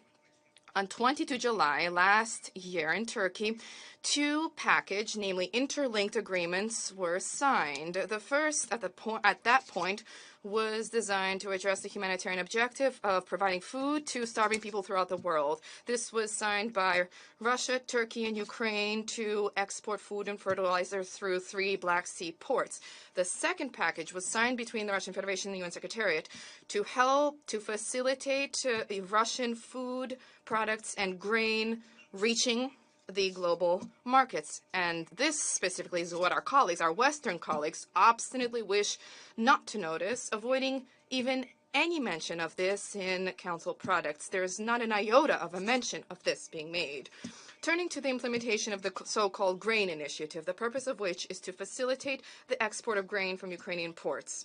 We, like many others, have many questions. The main question is as follows. Why did it suddenly transform from a humanitarian initiative to a commercial one? And this is specifically what statistics show. Also highly contentious is its impact on global food prices. The poorest countries receive not 66 or 65% of the products, contrary to what was said here today in this chamber, but merely approximately 3%. Specifically, according to the data from UNCTAD, despite the fact that food prices have fallen from record highs in early last year to 2020, they did only 20%, no more than 20% of 2021 levels. Domestic problems are also worsening in developing countries, and this is a consequence of local currency devaluation. And this is against the backdrop of the U.S. dollar gaining strength in 2022. Who do you think is benefiting from this situation? The main beneficiaries of growing food prices and the destabilization of supply chains are the leading Western agro corporations. I am talking about the so-called Big Four, the American Archer Daniels Midland, Bunge, and Cargill, as well as the Dutch Louis Dreyfus, which account for 75 to 90% of global trade for the agro-industrial complex. In 2022, Cargill alone increased sale volumes by 23% to $165 billion, reaching record net profits of $5 billion. What bonuses developing countries? What are the bonuses for developing countries here? Parenthetically, let's not forget about the fact that as a result of the uncontrolled food exports from Ukraine, this country is liable to itself encounter significant hunger, which many experts talk about this, and Russian experts have also talked about this. And this includes the question of Western companies' seizure of Black Sea croplands in that country. Over the past 10 years, the amount of these lands that fell into the hands of is now under foreign control, surpassed 4 million hectares, or 10% of all fertile lands. Moreover, their attempts to conceal in these processes, these processes are part of an attempt to advance the traditional mantra of Russian aggression and accusations against our country of creating a food crisis and provoking growing food prices. This is, of course, complete lies. Even in the European Parliament resolution on accessibility of fertilizer in the U.S., dating 16 February, it explicitly sets that high prices in the agro sector have been observed over the past 2 years. And moreover, this has not prevented Brussels from provoking and generating additional risks in food security for poor countries through new anti-Russian restrictions. Mr. President, the memorandum is simply not working. It being beneficial for developing countries is something nobody truly cares about. Ultimately, the UN, through official representatives of the Secretariat, had to recognize that the organization has no leverage to exempt Russian agricultural export operations from Western sanctions. Once again, I stress, this is a situation that has adversely been affecting not Russia. Our economy, to the dismay of our Western adversaries, is steadily developing, but is affecting adversely the developing world. But all of this concern about them, the stated concerns of which from Western colleagues is mere words. The efforts of the Secretary General have not generated results, and we cannot accept that either. And in this connection, 13 March, pursuant to paragraph H of the Trilateral Agreement, we officially informed through a note the Turkish and Ukrainian sides that we do not object to extending following 18 March its operations for a period of 16 days, that is until 18 May. Further steps will depend on progress in addressing the issues which we have highlighted. To conclude, if Brussels, Washington, and London are genuinely interested to continue the export of food from Ukraine through the maritime humanitarian corridor, and then they have 2 months to exempt from their sanctions the entire chain of operations which accompany the Russian agricultural sector. Otherwise, we fail to understand how the package concept of the Secretary General of the United Nations will work through the Istanbul agreements. To conclude, Mr. President, I turn to the order handed down by the ICC that was mentioned here today. the warrant. This is a prejudiced, palatial, biased, non-competent international body, which has once again demonstrated how damaging and invalid it is. The ICC is a puppet in the hands of the collective West, which is always willing to carry out pseudo-legal, pseudo-jurisdiction based on their orders. What is particularly cynical is that legally invalid rulings were disclosed on the eve of the anniversary of the U.S. invasion into Iraq, where the ICC had jurisdiction, but did absolutely nothing to bring the perpetrators to account. The Russian Federation is not party to the Rome Statute. The ICC lacks jurisdiction vis-a-vis the Russian Federation and its citizens. We consider any warrants from this body as illegitimate and invalid and null and void. On all indicators, the ICC has really taken the path towards self-liquidation, first and foremost with respect to its authority and international recognition. And this is an obvious judgment, and I will provide a quote of the U.S. advisor on national security, John Bolton, dating 2018. He said, "We will allow the ICC to be independent. Ultimately, in every respect, it is not there." Thank you. I thank the representative of the Russian Federation for their statement. I now give the floor to the representative of Brazil. Thank you, Mr. President. Mr. President, I thank Wes G. Griffiths for his contribution. We have been following with extreme concern the attacks in recent weeks against targets in various cities in Ukraine, as well as the dramatic fighting around Bakhmut. Brazil reiterates the call for all parties to fully respect international humanitarian law and international human rights law. It's a universal responsibility to ensure the protection and safety of civilians, provide humanitarian aid to those in need, and treat detainees humanely. These are non-negotiable obligations. Brazil is also deeply concerned with the lack of improvement in the humanitarian situation in Ukraine. Urban areas continue to be shelled and civilian infrastructure destroyed.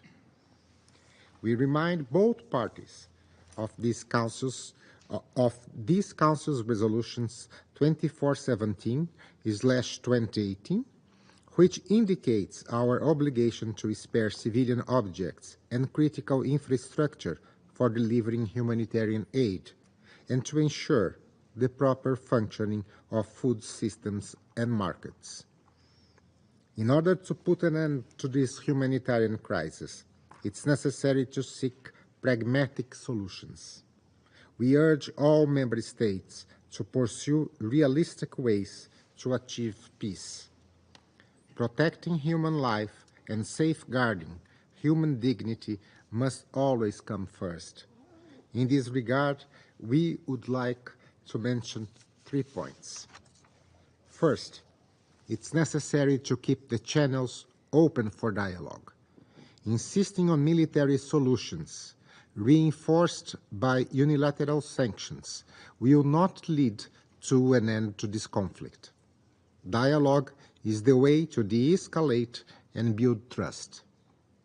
When there is engagement, it is possible to achieve positive results, as demonstrated by the Black Sea Grain Initiative. Second, it is urgent that the two sides agree to cease hostilities in accordance with Resolution ES 11/6 adopted by the General Assembly in February. Continuing to fight will deepen the humanitarian crisis, increase casualties, and destroy infrastructures without resolving the underlying causes of the conflict. The continuation of this war also affects other countries in the immediate neighborhood as well as in developing nations, hard hit by the collateral effects of the conflict on their economies and with limited resources and instruments to counter these effects. Third, and last point, Mr. President, we reiterate our support for a negotiated solution that takes into account ways to prevent renewed violence in the future. Brazil considers it is essential to understand the security concerns of the parties involved and respond to them in a constructive and pragmatic manner. We are ready to engage along with other willing countries in diplomatic efforts based on the principles of the UN Charter and with the goal of a just and sustainable peace in the long term. And I thank you. I thank the representative of Brazil for their statement. I now give the floor to the representative of China.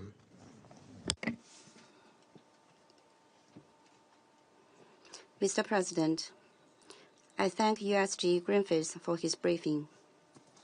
The Ukraine crisis has dragged on to today's situation, and it's getting increasingly expanded and complex.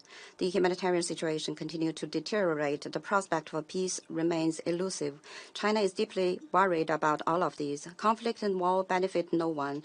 Bloody confrontations only increase suffering. We call on all relevant parties to truly put the people at the center, step up actions, and do their utmost to mitigate the humanitarian consequences of the conflict, while at the same time stepping up efforts to de-escalate the situation and cease hostilities as quickly as possible. In this connection, I wish to make the following points.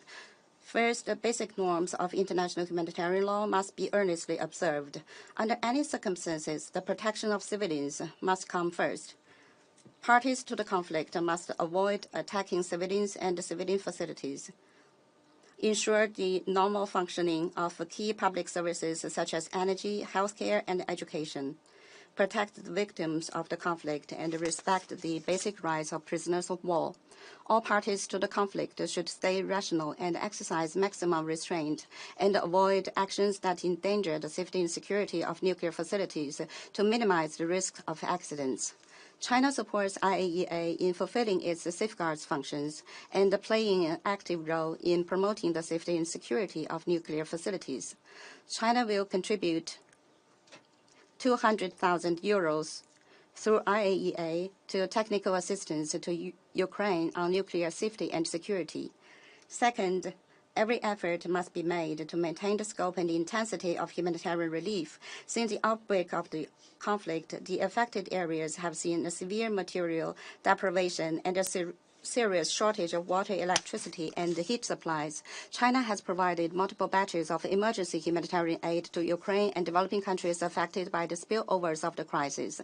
The international community should scale up relief for all affected people, speed up the repair and restoration of civilian infrastructures, and do its utmost to mitigate the impact of the conflict on people's lives. Relevant parties should ensure rapid, safe, and unimpeded humanitarian access and support the UN in playing its coordinating role in humanitarian affairs. Women, children, and displaced persons are vulnerable groups in armed conflicts. Targeted assistance should be provided to meet their special needs. Third, the spillovers of the conflict must be managed. All parties should work together in a responsible manner to mitigate the impact of the crisis on international energy, finance, food trade, and transportation to maintain the momentum of global economic recovery. Relevant countries should stop abusing unilateral sanctions and long-arm jurisdiction to eliminate the disruption of international economic trade cooperation caused by those measures. China commends Secretary General Guterres for his active communication with all parties on the extension of the Black Sea Grain Initiative. We hope that the initiative will be implemented fully and effectively in a balanced manner. At the same time, China hopes that the United Nations will actively implement the MOU signed with Russia. Fourth, diplomatic efforts for peaceful solution must be relentlessly advanced. No matter how complex the situation is, the door to a political settlement cannot be closed, and efforts for peace cannot be slackened. The international community must promote talks for peace with utmost urgency, create conditions for the resumption of negotiations, and promote the parties concerned to do so without preconditions at an early date to give peace a chance. Facts have shown that continuous supply of offensive weapons and resorting to group confrontation and political isolation do not help to resolve the crisis. On the Ukraine issue, China always stands on the side of peace, dialogue, and humanity. China has issued its position on the political settlement of the Ukraine crisis and will continue to work with the international community to play an active role in the political settlement of the crisis. Before I conclude, I wish to state our principled position on the procedural vote conducted before the start of the meeting. China regrets that the Council had to have a procedural vote on whether Ms. Davia Morozova should be invited to brief the Council. It is China's position that the Council should make a decision on the issue by consensus through patient consultation. We believe that the Council's decision on this issue should both comply with its provisional rules of procedure and be consistent with the past practice of inviting briefers, so as to avoid leaving the impression of applying double standards. I also wish to reiterate that China's position on the Ukraine issue remains unchanged. Thank you, Mr. President. I thank the representative of China for their statement. I give the floor to the representative of Ghana. Mr. President, at the outset, let me explain that Ghana voted in favor of the proposal to admit Ms. Daria Morozova under Rule 39 of the Council's Provisional Rules of Procedure to provide the Council with her personal views regarding the humanitarian situation in the Donbas region of Ukraine. As we have consistently done, we have supported the President's choice of briefers, and this in no way impairs our position on the Donbas region being a part of Ukraine. Indeed, it affirms Ukraine's sovereignty. To be clear, Ghana does not recognize the so-called Donetsk People's Republic, including any person purporting to act in any official capacity on behalf of that entity. Ms. Morozova, as we understand it, is a resident of the Donbas region and by extension, a citizen of Ukraine. In that sense, we are of the view that her personal views as a citizen of Ukraine should be admitted by the Council. Mr. President, turning to the subject of our meeting, I would like to thank USG Griffiths for the important update provided to the Council on the prevailing humanitarian conditions in Ukraine. We continue to value his contributions to resolving this aspect of the war, bordering on the survival of the people of Ukraine.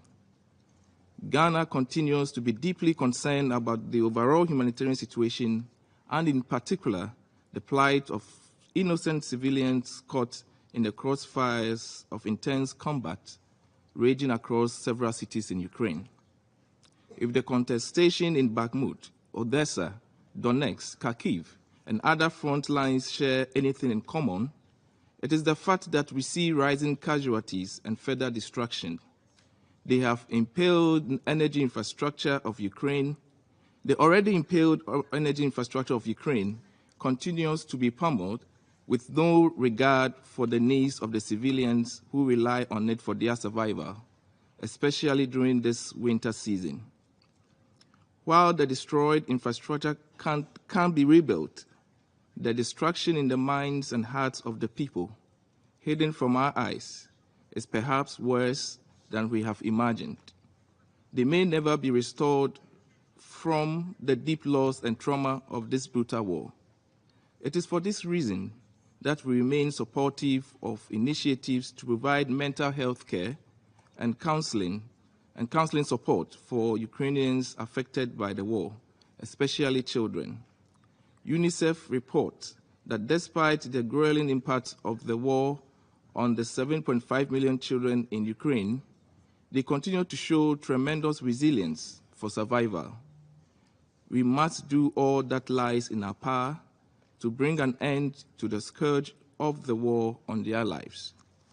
Mr. President, the report of the Independent International Commission of Inquiry on Ukraine, issued on 15 March 2023, regrettably bears out our fears of widespread and systematic human rights violations, disregard for civilians, and possible war crimes.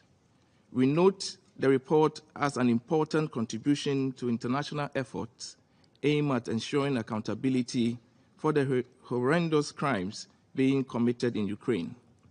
We further agree with the Commission that there is the need for further investigations and comprehensive accountability, including criminal responsibility of the perpetrators and the right of victims to truth, reparations, and non-repetition. At the core of the prohibition of the use of force as a means for the settlement of dispute is the value for human life and the essential obligation to protect and preserve humanity from the harms of war. International humanitarian law is therefore intended to impose on warring parties obligations for the protection of civilians and even the treatment of prisoners of war during such times. We deeply regret that these fundamental principles have not been obliged, and more people continue to suffer needlessly with each passing day of the war. In view of the worsening humanitarian conditions, we renew our appeal to the parties to ensure compliance with their obligations under international law, international humanitarian law, and human rights law. Civilians must be protected from harm, and prisoners of war must be treated with respect in accordance with the measures prescribed under the Geneva Conventions and additional protocols. The continuing missile attacks near the Zaporizhia nuclear power plant, resulting in the temporary loss of its only remaining backup power line, point to the growing risk of a catastrophic nuclear incident. We remind the parties of the existential and intergenerational harm caused by nuclear arms and urge them to rethink their actions in the interest of humanity, as we all stand at risk from any such incident, whether accidental or calculated. We urge the parties to treat nuclear safety and security as non-negotiable and to undertake the steps outlined by the IAEA, including immediate demilitarization of all nuclear facilities in Ukraine. Mr. President, after 13 months of sustained violent exchanges across all of Ukraine, there appears to be no hope to an end in sight and little appetite on the part of the warring parties for a peaceful settlement. We continue to be concerned about the inflammatory rhetoric and the heightened risks of a wider geopolitical conflict involving other European nations. If peace in Ukraine is to be attained, the parties must relinquish any military logic to winning the war. We remain firmly of the view that dialogue and diplomacy offer the best chances of a comprehensive peace process that would address the respective concerns of the parties and reiterate our call for the intensification of international efforts for a comprehensive, just, and lasting peace in Ukraine. It has been well asserted in this Council and the General Assembly that peace in Ukraine must be founded on the purposes and principles of the United Nations Charter and should seek to uphold the sovereignty, political independence, and territorial integrity of Ukraine in accordance with international law. Mr. President, we encourage agreement for the further renewal of the Black Sea Grain Initiative when it expires on 18th March this year, as it once again offers a glimmer of hope through the dark facade of this war. We are encouraged by the commitment made by the parties, given the significant impact the deal has shown to have on global food supply chain and market stability, and we urge its full implementation in line with the terms of the agreement. We thank the Secretary General for his visit to Kiev on 8th March, where he held discussions with President Zelensky on the continuation of the grain initiative. The good faith implementation of all stakeholders is now crucial to sustain its integrity in a manner that assures its future extension for much longer periods of time. We also underline the importance and necessity of further effort and cooperation in relation to the export of Russian ammonia and agro-product. Mr. President, humanitarian assistance and protection is vital to saving lives and mitigating the impacts on the people. As we all know, however, it does not replace the critical need for the cessation of all violent hostilities. It is for this reason, and in the interest of the many suffering women, children, and vulnerable persons, that we re-echo the calls made to the Russian Federation to end the aggression against its neighbor, Ukraine. It is time to end the war and begin the task of charting the path of peace between the Russian Federation and Ukraine. I thank you very much, Mr. President. I thank the representative of Ghana for their statement. I now give the floor to the representative of Malta. Thank you, President. I also thank USG Griffiths for his briefing. Over a year has passed since Russia launched its aggression against Ukraine.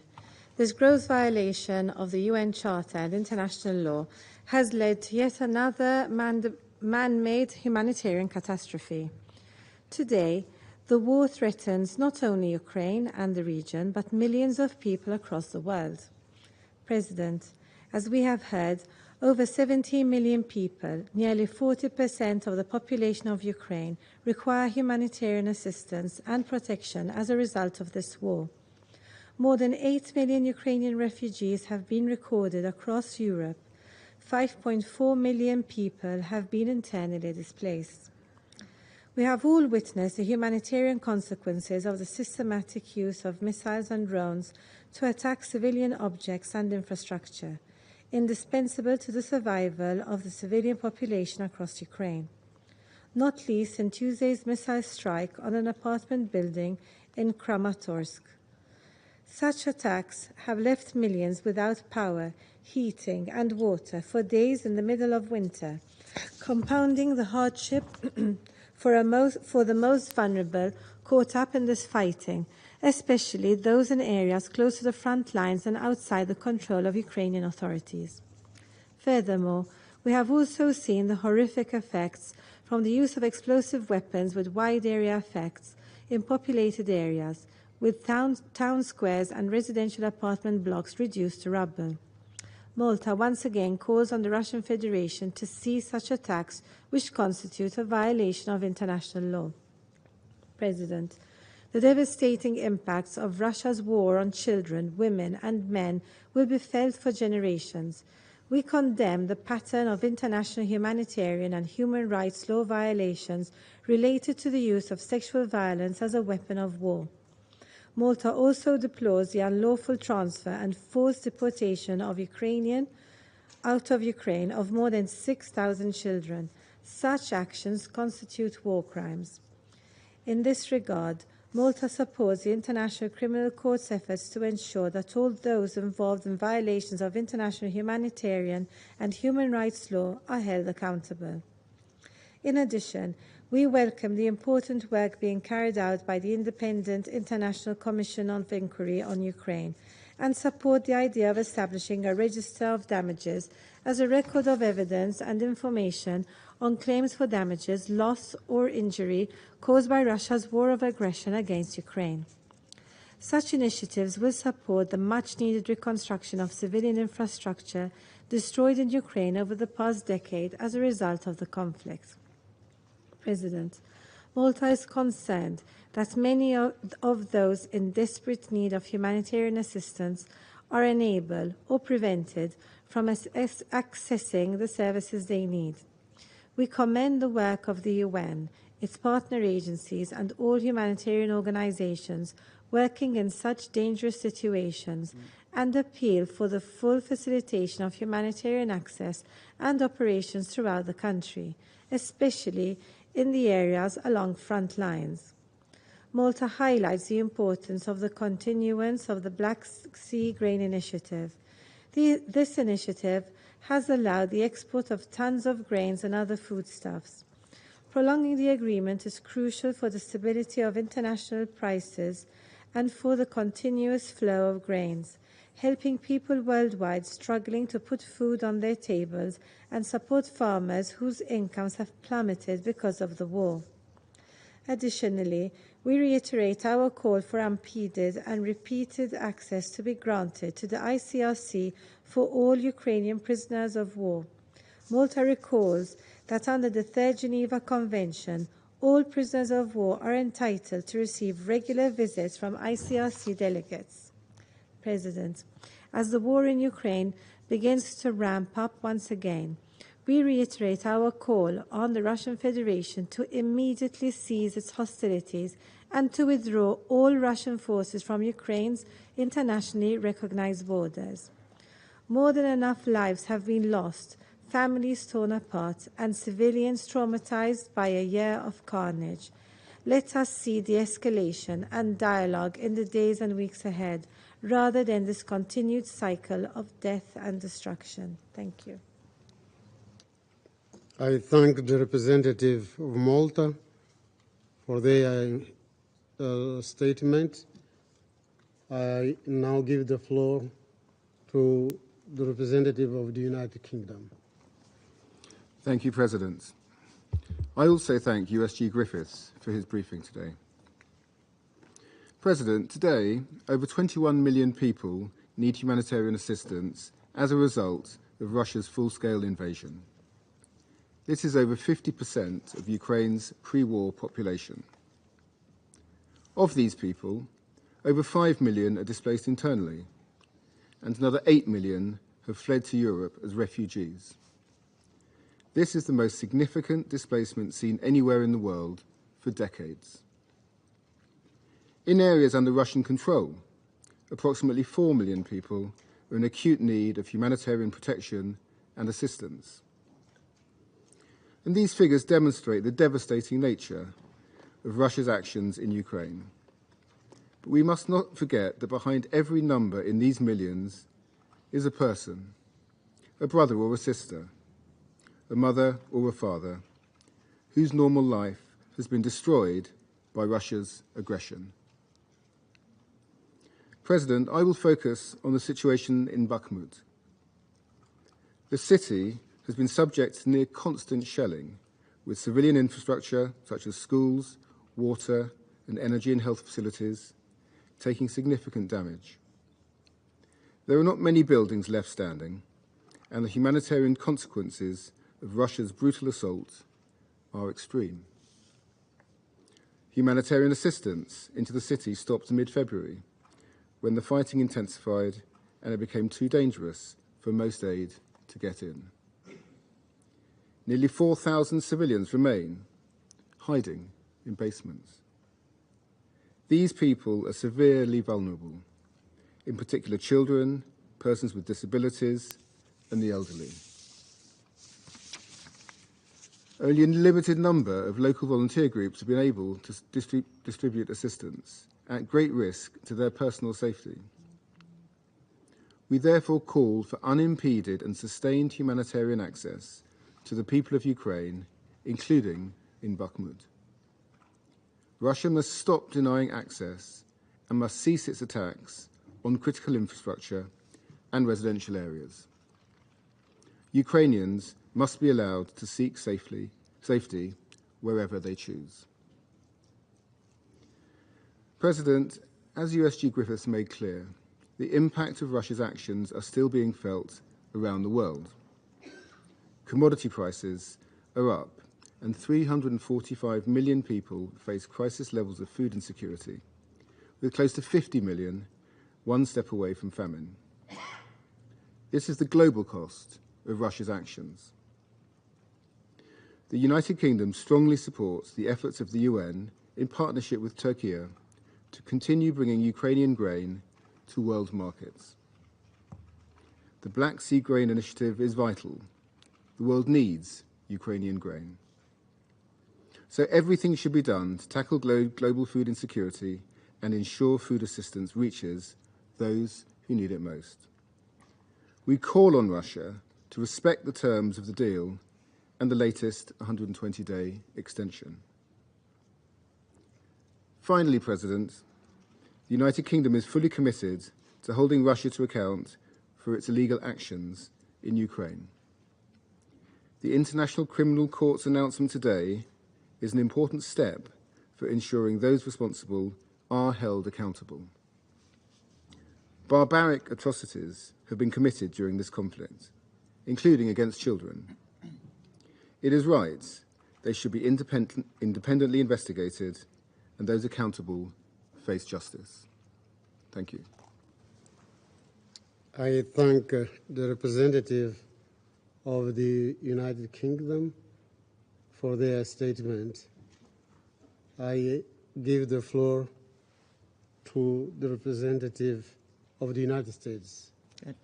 Thank you, Mr. President.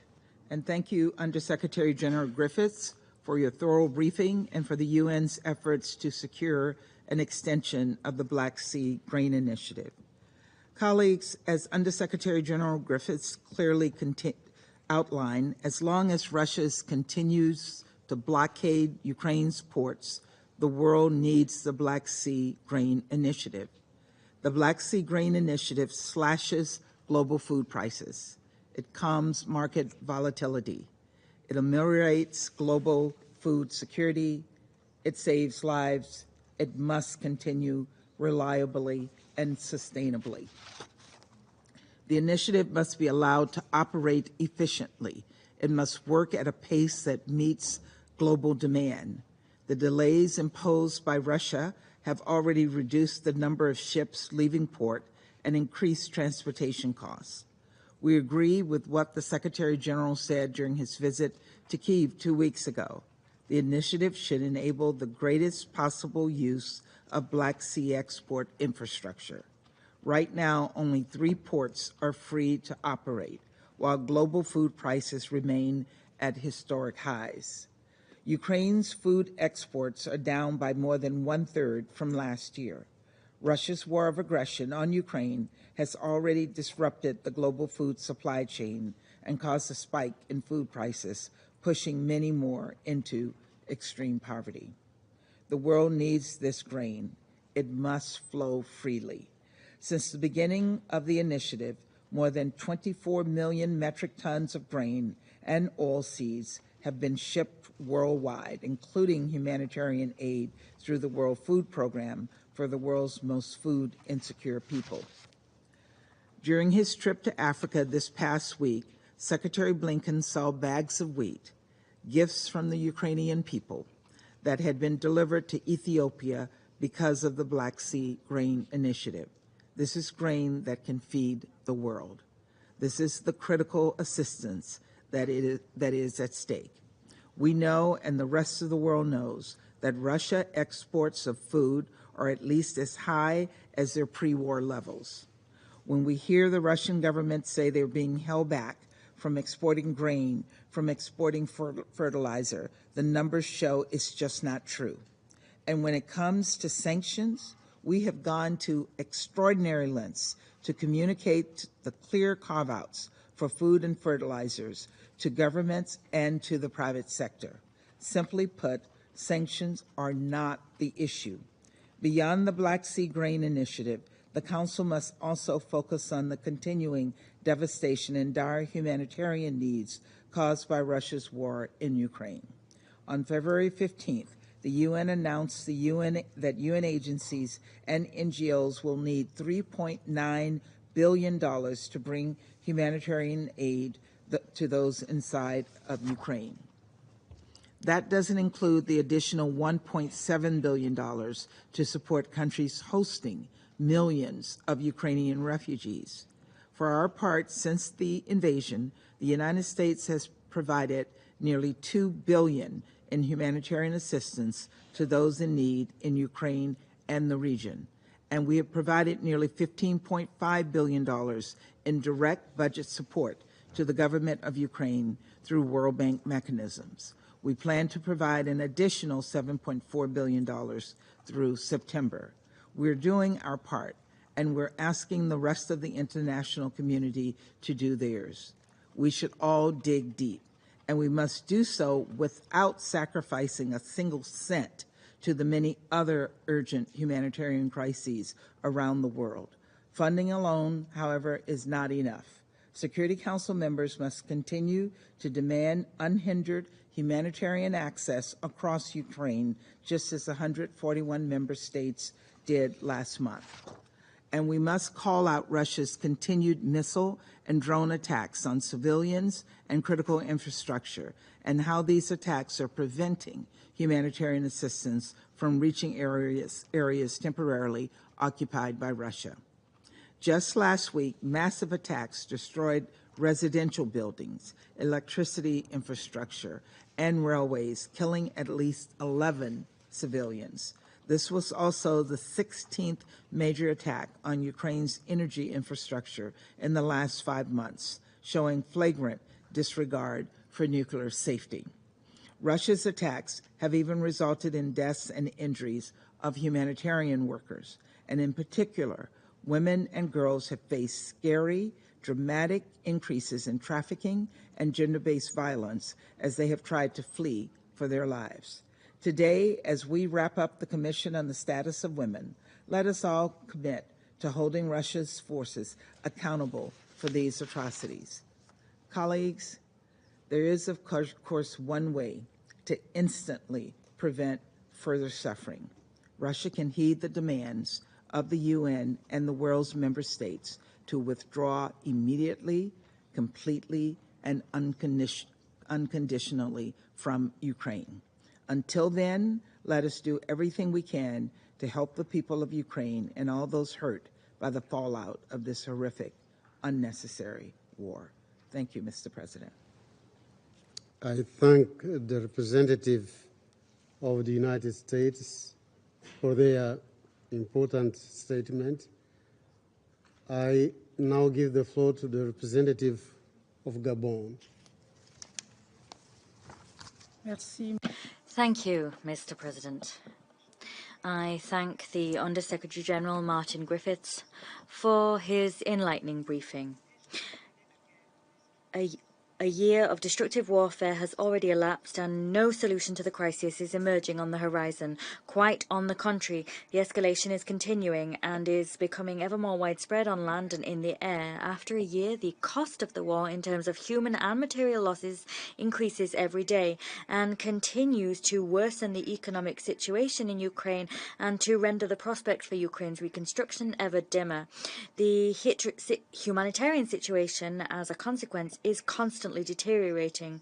Civilians and civilian infrastructure continue to be the targets of relentless shelling and large-scale shelling indeed. No area is spared by the parties. No area is spared, and parties don't hesitate to target energy infrastructure. Energy infrastructure which for some time has been the favourite target of all sorts of manoeuvres.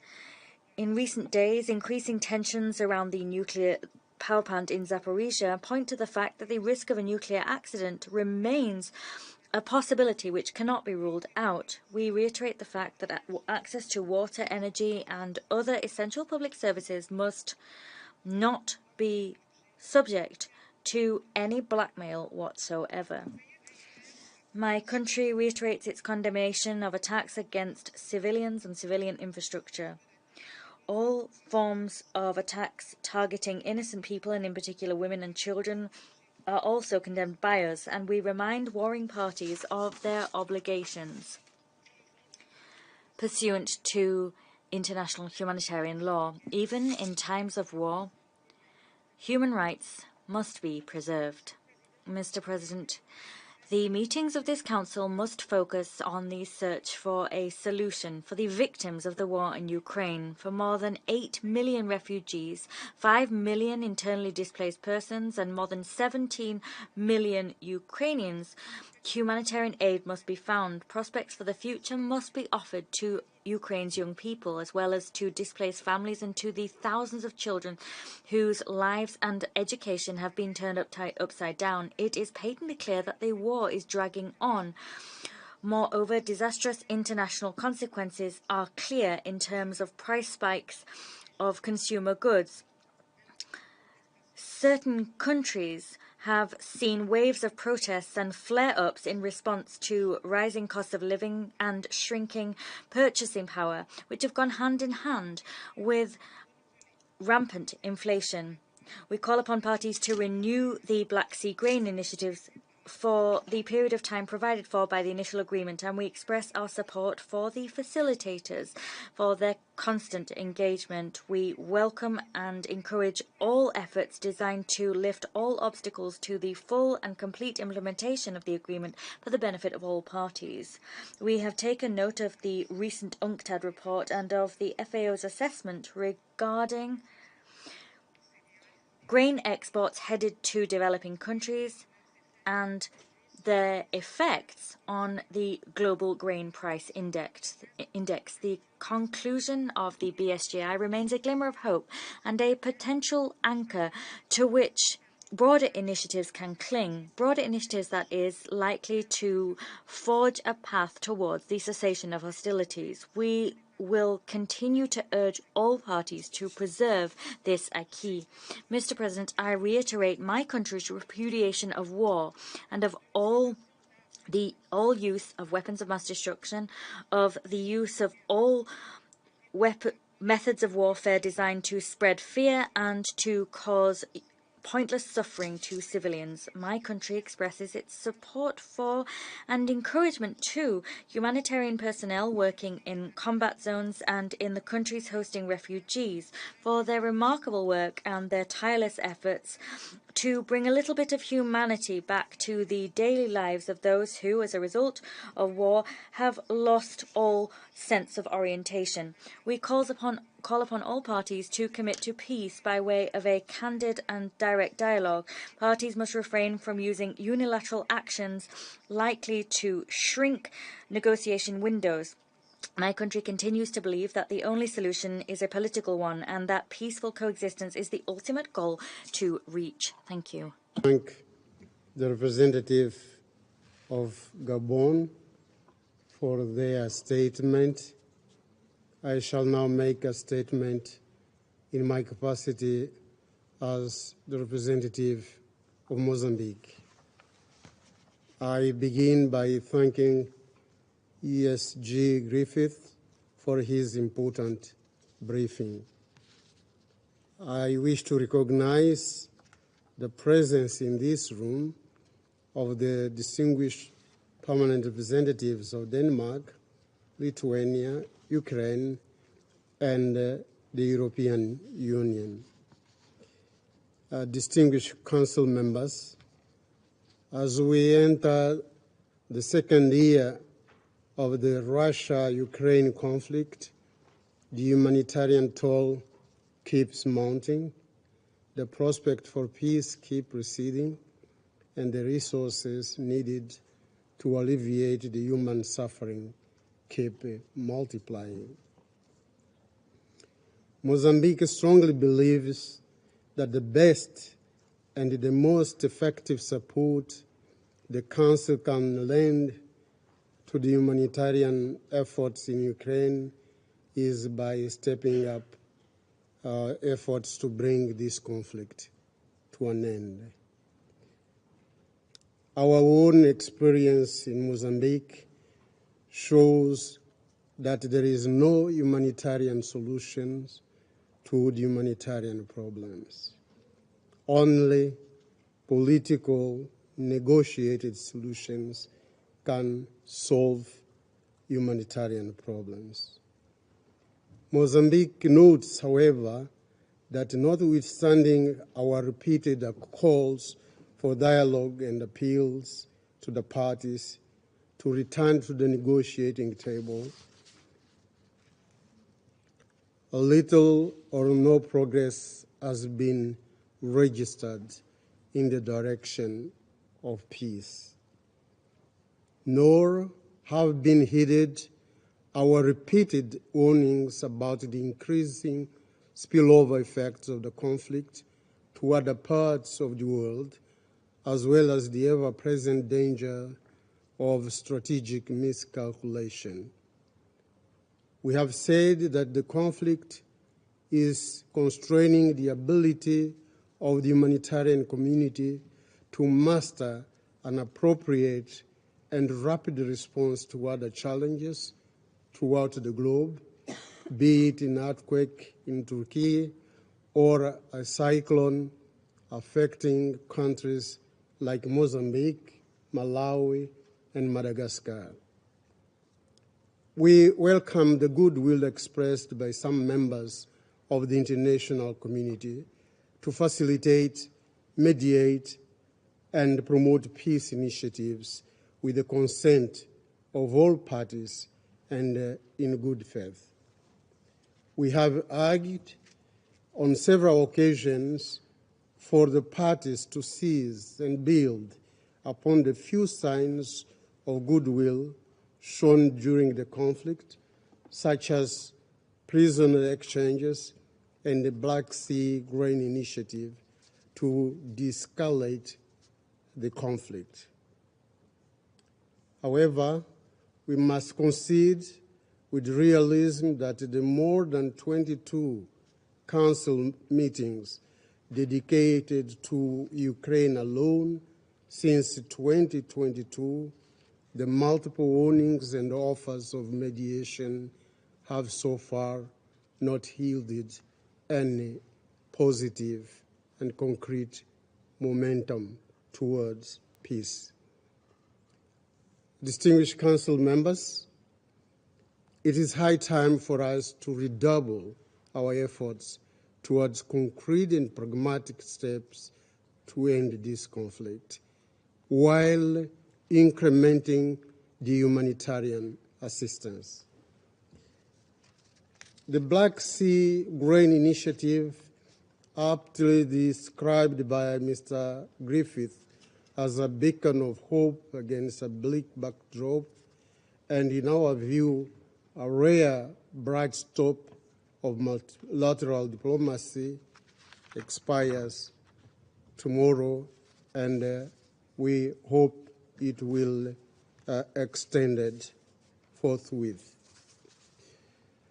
As the UN Secretary General stressed recently, we must do everything possible to preserve the integrity of the Black Sea Grain Initiative and ensure its continuity. This is in the interest of the Ukrainian people and of the world at large.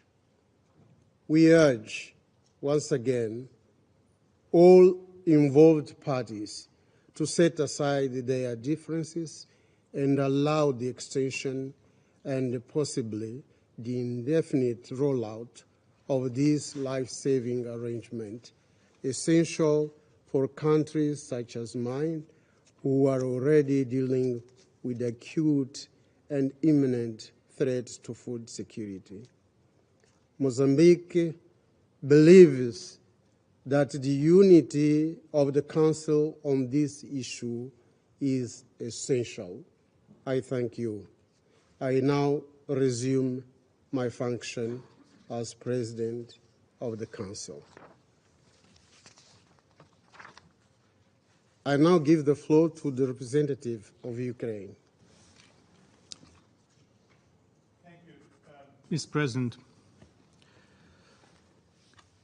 Distinguished members of the Security Council, Under Secretary General Griffiths, I commend the Security Council for upholding multiple General Assembly resolutions on Ukraine's territorial integrity by not allowing the Russian citizen, so-called ombudsperson of a part of Ukraine's Donetsk region that Russia tried to annex, to address this body.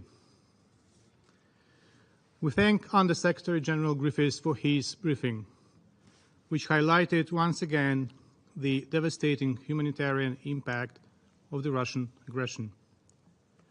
We commend the UN efforts for a resolute humanitarian response in my country. UN-led operations provide a lifeline for millions of Ukrainians affected by Russia's war of aggression against Ukraine.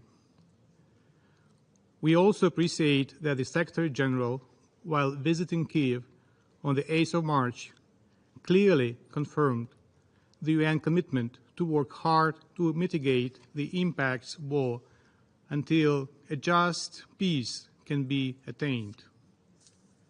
A just peace that, according to the Secretary General, would mean that the sovereignty, independence, and integrity of Ukraine must be upheld within its recognized international borders, established at independence in 1991. Should it be a surprise that Russia responded to this visit in the same way as it did on the previous occasions when the Secretary General was in Kiev, with missile shelling? 81 missiles of various types were launched to kill Ukrainians and to destroy civilian infrastructure immediately upon the visit of the Secretary General. It was the 15th massive missile strike since last October, when destruction of civilian infrastructure, in particular energy facilities, was publicly declared by Russia as a method of warfare. As a result of the missile terror, which peaked in the winter season, Ukraine has temporarily lost 44% of its nuclear generation, 75% of thermal power plant capacity, and 33% of combined heat and power plants. Russia, however, has failed to put Ukraine on its knees by terrorizing it with missiles, as it is also failing on the battlefield by burning more and more regular military units and Wagner mercenaries near the town of Bakhmut. This irrational enmity towards Ukraine and Ukrainians keeps the peace efforts in stalemate. Russia continues to ignore the will of the UN General Assembly, expressed in its resolution, principles of the UN Charter underlying a comprehensive, just and lasting peace in Ukraine. Russia rejects the peace formula plan offered by President of Ukraine, which follows the same logic as the UNGA resolution. Instead, Russia persists in its warmongering rhetoric and, through Putin's spokesperson, threatens that it will continue to achieve its goals and that, I quote, "Now it is possible only by military means," end of quote. The report of the Independent International Commission of Inquiry on Ukraine, released yesterday, provides us with a shocking record of crimes that might seem unbelievable in the 21st century. Just a few examples of the Commission's findings, and I need to remind all of us and those who listen to us that it is not the government's finding, it is the UN findings. And I quote, "Rapes were committed at gunpoint, with extreme brutality and with acts of torture, such as beatings and strangling. Perpetrators at times threatened to kill the victim or her family if she resisted. In some cases, more than one soldier raped the same victim, or rape of the same victim was committed several times. In one incident, the victim was pregnant and begged in vain the soldiers to spare her. She had a miscarriage a few days later. Perpetrators also, in some instances, executed or tortured husbands and other male relatives. Family members, including children, were sometimes forced to watch perpetrators rape their loved ones. End of quote. Among other facts established by the United Nations, I quote, detention, interrogation, torture, or ill treatment often preceded execution. Some victims were found with hands or feet tied. According to medical records and photographs, the most common method of killing was a gunshot to the head at close range. End of quote. Highlighting the issue of forced transfers and deportations of children, the UN Commission stated that, I quote, the onus to trace and find parents or family members fell primarily on the children. Parents and relatives encountered considerable logistical, financial, and security challenges in retrieving their children. In some cases, it took weeks or months for families to be reunited. Witnesses told the Commission that many of the smaller children transferred have not been able to establish contact with their families and might, as a consequence, lose contact with them indefinitely. End of quote. We welcome that today the ICC issued warrants of arrest for 2 individuals who are allegedly responsible for the war crime of unlawful deportation of population, children, and that of unlawful transfer of population, children, from occupied areas of Ukraine to the Russian Federation. There are reasonable grounds to believe that these persons bear individual criminal responsibility for the aforementioned crimes. Their names are Vladimir Putin, the President of the Russian Federation, and Maria Lvova-Belova, so-called Commissioner for Children's Rights in the office of the President of the Russian Federation. This step testifies again that the process of ensuring justice is going on, and sooner or later it will end with Putin, Lvova-Belova, and other war criminals in the docks.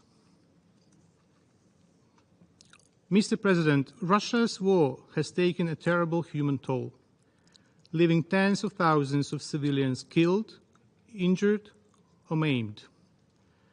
The tactics of siege and scorched earth employed by Russia have resulted in the destruction of some 59,000 residential buildings, 436 hospitals, and over 2,200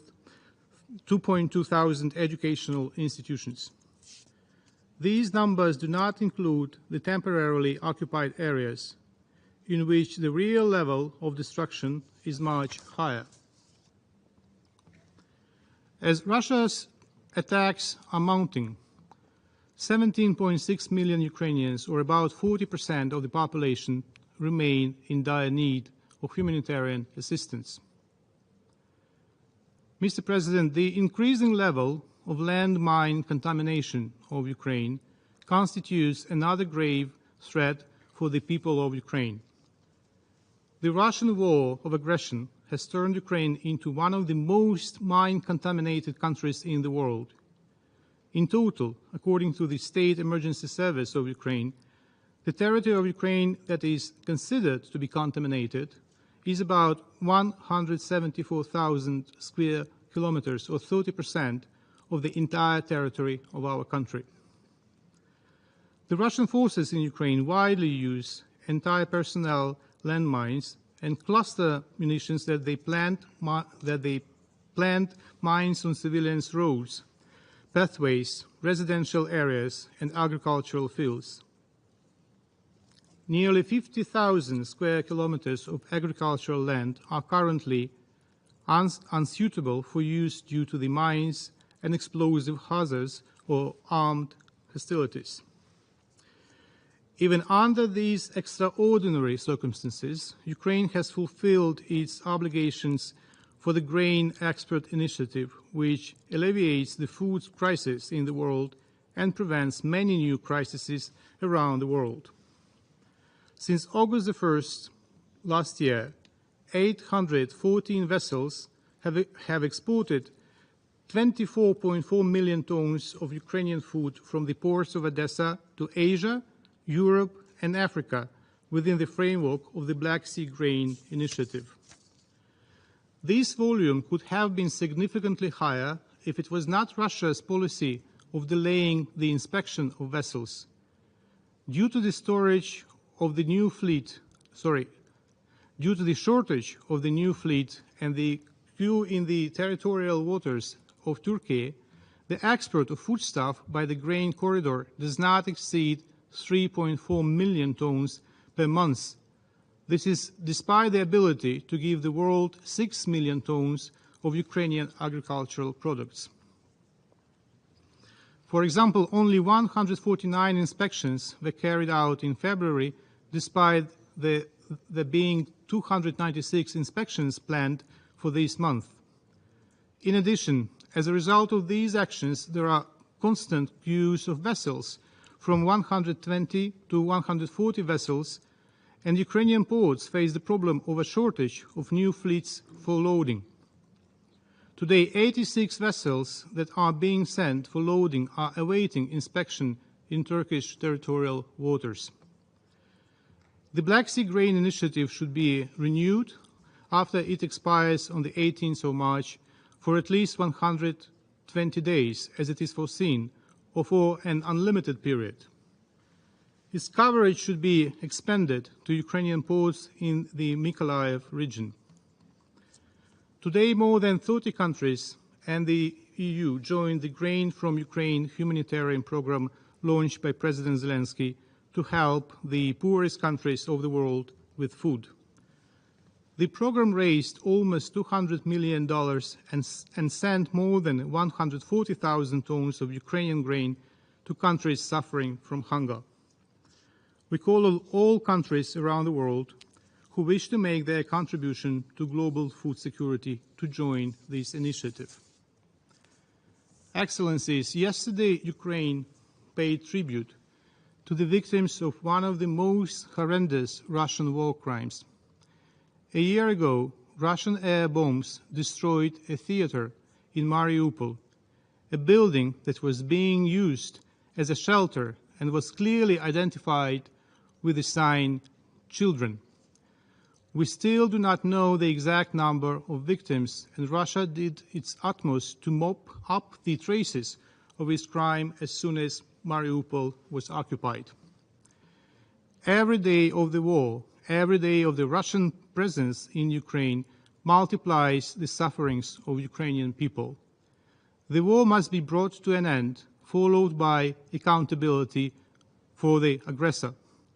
We appreciate the strong stance of the international community to strive for a comprehensive, just and lasting peace that would be based on the principles of the UN Charter. This is the approach that Ukraine is ready to implement and that all peace efforts and proposals should be based on. We urge the UN member states to contribute to the implementation of the General Assembly's resolution of 23rd February this year. This should include stepping up our pressure on the Russian Federation to give up its aggressive course. Until it happens, Ukraine will continue to defend itself, to defend the principles and the rules-based order. I thank you. I thank the representative of Ukraine for their statement. I now give the floor to His Excellency Mr. Olaf Skog, head of the delegation of the European Union to the United Nations. Good afternoon, Mr. President. Thank you very much. I would like to say a few words on behalf of the European Union and its member states and the candidate countries North Macedonia, Montenegro, Albania, Ukraine, the Republic of Moldova and Bosnia-Herzegovina, the potential candidate country Georgia, as well as Andorra. They align themselves with this statement. Mr. President, for over a year now, Russia has been struggling to find any justification whatsoever for its war of aggression against Ukraine.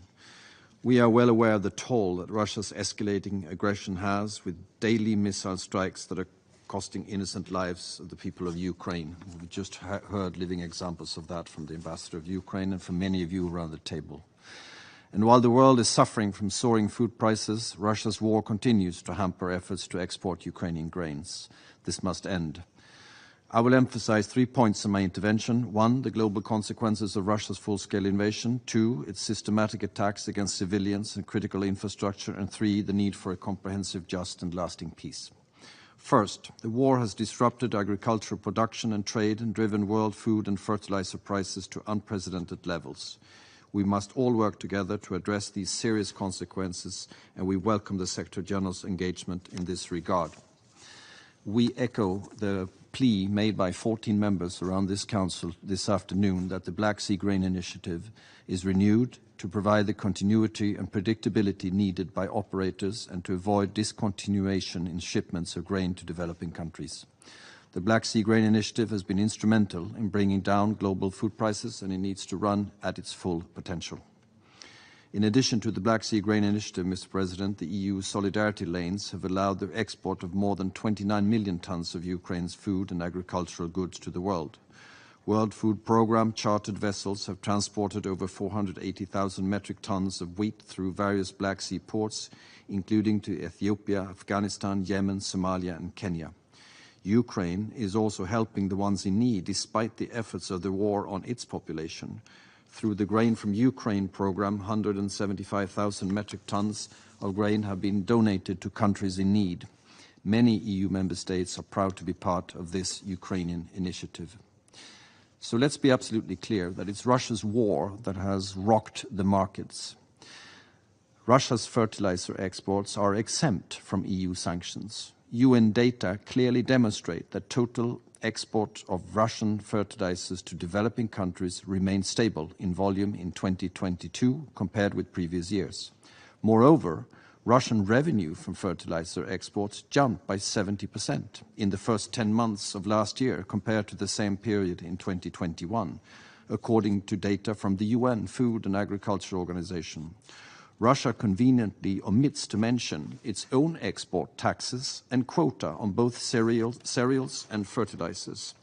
These lead to artificial increases in global prices and the profits of Russian companies at the expense of those most in need. Mr. President, at a time of unprecedented humanitarian needs, the EU not only supports Ukrainians but remains collectively among the largest donors of humanitarian aid globally. We're grateful to all countries who are generously supporting those in need in Ukraine and elsewhere, and we encourage all to step up their assistance in line with OCHA's appeal for aid for this year. I want to make one thing absolutely clear here. The EU humanitarian funding allocated to Ukraine does not come at the expense of other humanitarian needs worldwide. And they have been eloquently described by Martin Griffiths earlier today, and I want to state that the EU remains consistently at the forefront of those needs. Second, Mr. President, yesterday the UN Independent Commission of Inquiry set up by the Human Rights Council concluded, as we've heard, that Russia has committed numerous violations of international human rights law and international humanitarian law, in addition to a wide range of war crimes. The findings are shocking, including sexual violence, forced deportations, torture, and other forms of inhumane and degrading treatment as a tactic of war. We've heard of the cases of rape just now. We continue to be appalled by Russia's continued systematic and indiscriminate attacks on civilians and critical infrastructure, and we condemn them in the strongest possible terms. Russia's shelling is killing civilians and depriving them of electricity, heating, and water during winter. The accumulated damage to the energy system and the consequent difficulties in accessing electricity and heating services are exacerbating the humanitarian situation. Mr. President, many of Ukraine's cities have been bombarded into ruins. And we just heard the Russian ambassador say that they use only high-precision weaponry. Now, this would seem like a confession that that destruction is intentional and deliberate. We welcome that following the General Assembly's adoption of the resolution on a registry of damage, all such acts committed by Russia in Ukraine will be thoroughly registered. We're also extremely concerned by the Russian offensive against Bakhmut. We note that this military operation is led by the infamous Wagner Group, known for its abuses and serious violations of human rights and humanitarian law, not just in Ukraine. We recall once again the importance of upholding human rights and international humanitarian law, and that all commanders, perpetrators and accomplices of war crimes and other most serious crimes committed in connection with Russia's war of aggression against Ukraine are held to account. Russia must also enable safe, rapid and unimpeded humanitarian access into the temporarily occupied territories through the front lines. On March 9th, the Zaporizhzhia nuclear power plant was again cut off from Ukraine's power grid for several hours, and cooling depended solely on diesel generators. This was the 6th time since the start of the war. The head of the International Atomic Energy Agency issued a warning about safety and security at the plant. This is extremely worrying for all of us. The EU fully supports the UN's work to assist Ukraine in ensuring nuclear safety and security and to maintain the implementation of the safeguards pursuant to Ukraine's obligations. Finally, Mr. President, colleagues, we reiterate our call for a comprehensive, just and lasting peace in line with the resolution adopted by the General Assembly on the 23rd of February, with support of an overwhelming majority of UN member states.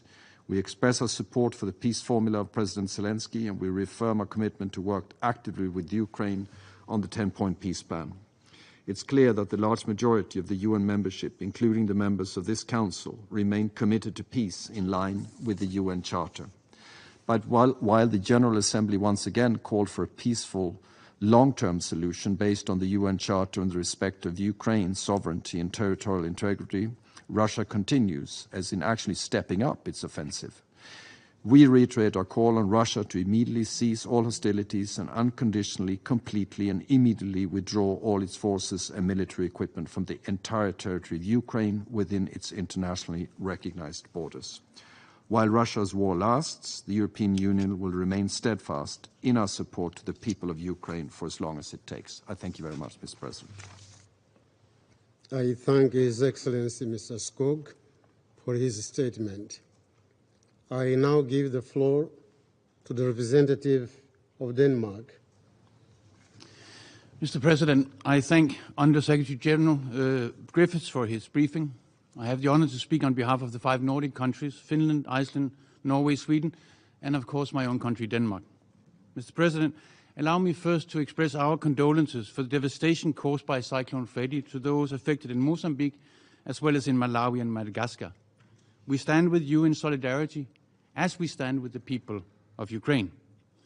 Mr. President, last month an overwhelming majority of member states from all regions of the world adopted a resolution for peace in Ukraine, and once again demanded that Russia immediately, completely and unconditionally withdraw from the territory of Ukraine. The General Assembly underscored the need to reach, as soon as possible, a comprehensive, just and lasting peace in line with the principles of the UN Charter. And we reaffirmed our commitment to the sovereignty, independence, unity and territorial integrity of Ukraine within its internationally recognized borders. President, the Nordics would like to highlight the following 3 areas of concern. First, the disruptive global consequences of Russia's war of aggression and the importance of the continuation of the Black Sea Grain Initiative for global food security. Second, Russia's ongoing violations of international law and the obligation to provide full, safe and unhindered access for humanitarian access. And 3, the impacts of conflict-related sexual and gender-based violence. Russia's illegal invasion has not only had shattering consequences for the people of Ukraine, it has also worsened the humanitarian situation globally. Russia's war of aggression has hampered Ukraine's ability to produce and export grain and other agricultural products that are much needed in communities around the world. We, the Nordics, are determined to be at the forefront of mitigating the disruptive global consequences of the war. We have continued our efforts to assist where the needs are greatest. This includes countries in Africa, where existing food insecurity has been made worse by the decline in exports from Ukraine. The continuation of the Black Sea Grain Initiative is imperative to mitigating the food insecurity caused by Russia's war against Ukraine, especially in developing countries. The initiative has ensured exports of more than 24 million tons of grain and other foodstuff from Ukraine since August last year. It has helped stabilize global food markets and food prices, and it has ensured delivery of food to countries in need.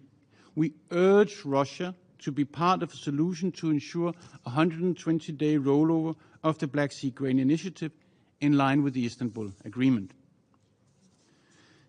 In Ukraine, the violence and destruction shows no sign of abating. Russia has resumed its deadly and destructive missile attacks. The latest report by the UN Independent Commission of Inquiry, published yesterday, concludes that Russia has committed numerous violations of international human rights law and international humanitarian law, in addition to a wide range of war crimes. The findings are shocking, including sexual violence, torture, as well as the forced transfer and deportation of children from Ukraine and their illegal adoptions in Russia. Such acts are a violation of international humanitarian law and may amount to war crimes. The Commission has further documented indiscriminate and disproportionate attacks in populated areas, causing excessive suffering and harm to civilians and civilian objects, including hospitals and schools.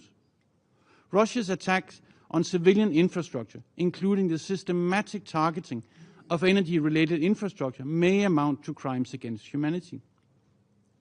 And this is real. And for instance, it means that pregnant women are denied prenatal care and forced to give birth under dangerous circumstances. We call on all parties to protect healthcare and the provision of reproductive health services, not only in accordance with international humanitarian law, but as a basic human right. The need to ensure protection for all civilians is a key humanitarian prerogative.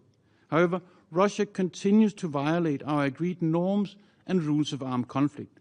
We call on all parties to comply with their obligations under international law and to protect civilians and civilian infrastructure, as well as to enable full, safe and unhindered access for humanitarian actors. Lastly, Mr. President, we'd like to draw attention to the alarming reports of sexual and gender-based violence in Ukraine. The violence is perpetrated overwhelmingly by Russian military personnel on Ukrainian women, girls, men and boys. Conflict-related sexual violence is a clear violation of international humanitarian law and international human rights law and may constitute war crimes and crimes against humanity. Mr. President, we must listen to the survivors of violence, and they demand justice, but also dignity and support to continue their lives. Investing in the mental health and psychosocial well-being of survivors is not only an investment in their recovery, but also an investment in sustainable peace and national resilience. Mr. President, to conclude, let me state, the Nordics will continue to stand with Ukraine and its people. And we commend Ukraine's initiative for a just peace, and we support the various initiatives established to secure accountability for atrocity crimes committed in Ukraine. I thank you. I thank the representative of Denmark for his statement on behalf of the Nordic countries, and in my capacity as representative of Mozambique, I also wish to thank you for the expression of solidarity towards the people of Mozambique, Malawi, and Madagascar. I now give the floor to the representative of Lithuania.